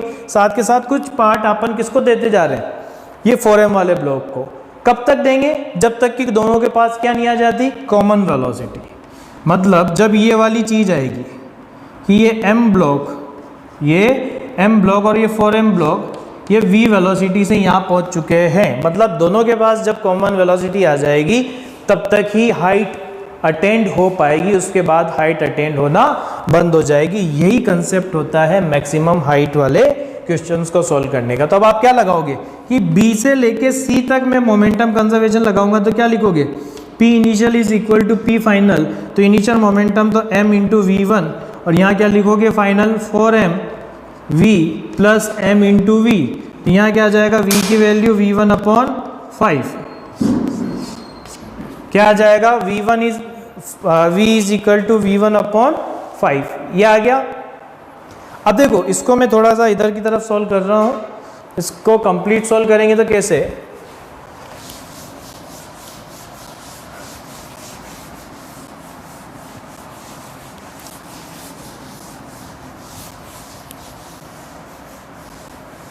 देखो तो जब इसको सॉल्व करेंगे तो मुझे पता है अब एनर्जी कंजर्वेशन लगाना है। लेट्स से ये वाली जो हाइट है वो कितनी है, h1 है, और सारी सरफेसेस स्मूथ है, तो मैंने ये मान लिया कि पोटेंशियल एनर्जी क्या है, 0 है। पोटेंशियल एनर्जी क्या है, 0। तो आप क्या लगाओगे, k initial plus p initial is equal to k final plus p final. तो इनिशियली काइनेटिक एनर्जी क्या नहीं है, क्या बिल्कुल है, कितनी है, हाफ, पहले केस में नहीं होती थी, पर half mv1 square plus potential energy है क्या, नहीं है, फाइनल क्या है, हाफ, कॉमन वेलोसिटी आ चुकी है, तो क्या लिखोगे, half mv square plus half 4m into we square, और प्लस पोटेंशियल एनर्जी किसने गेन करी, m मास के ब्लॉक ने, और कितनी हाइट, h1। तो यहाँ क्या कर देते हैं h1 जो मुझे कैलकुलेट करनी, क्या आया, half m v1 square minus half 5m, और v की जगह क्या लिख दूंगा, v1/5 का square is equal to mg h1, कितना आ जाएगा, ये आ गया हाफ m v1 स्क्वायर, और ये कितना आ जाएगा 1/10 m v1 square is equal to mg h1। तो यहाँ देखो क्या आया, अगर आप इसको सॉल्व करोगे तो कितना आ जाएगा, 4m v1 स्क्वायर अपॉन 10 ये आने वाला है 5 - 1, हाँ ठीक है, ये आ जाएगा mgh1। अब वैल्यू पुट करते हैं, m से m कैंसिल, 4/10। v1 की जगह क्या रखने वाले हैं हम, v1 की वैल्यू हमने निकाली थी, स्क्वायर क्या आ जाएगा 8gh/5 is equal to gh1। ये g से g कैंसिल हो गया, और क्या कैंसिल हो रहा है, ये 2 टाइम्स, ये 5 टाइम्स, क्या आ गया 16/25 h is equal to h1। तो ये आंसर निकल के आया बच्चों, और ये आज के लेक्चर यहाँ तक ही था। पर देखो आज आपने देखा होगा हमने मोमेंटम कंजर्वेशन और एनर्जी कंजर्वेशन वाले काफ़ी अच्छे क्वेश्चन करे, काफ़ी अच्छे कंसेप्ट वाले क्वेश्चन करे हैं।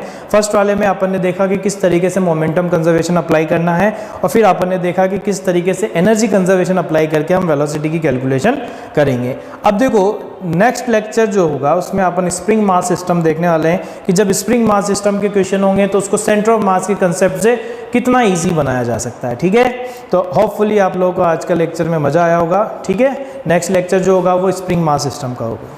Thank you.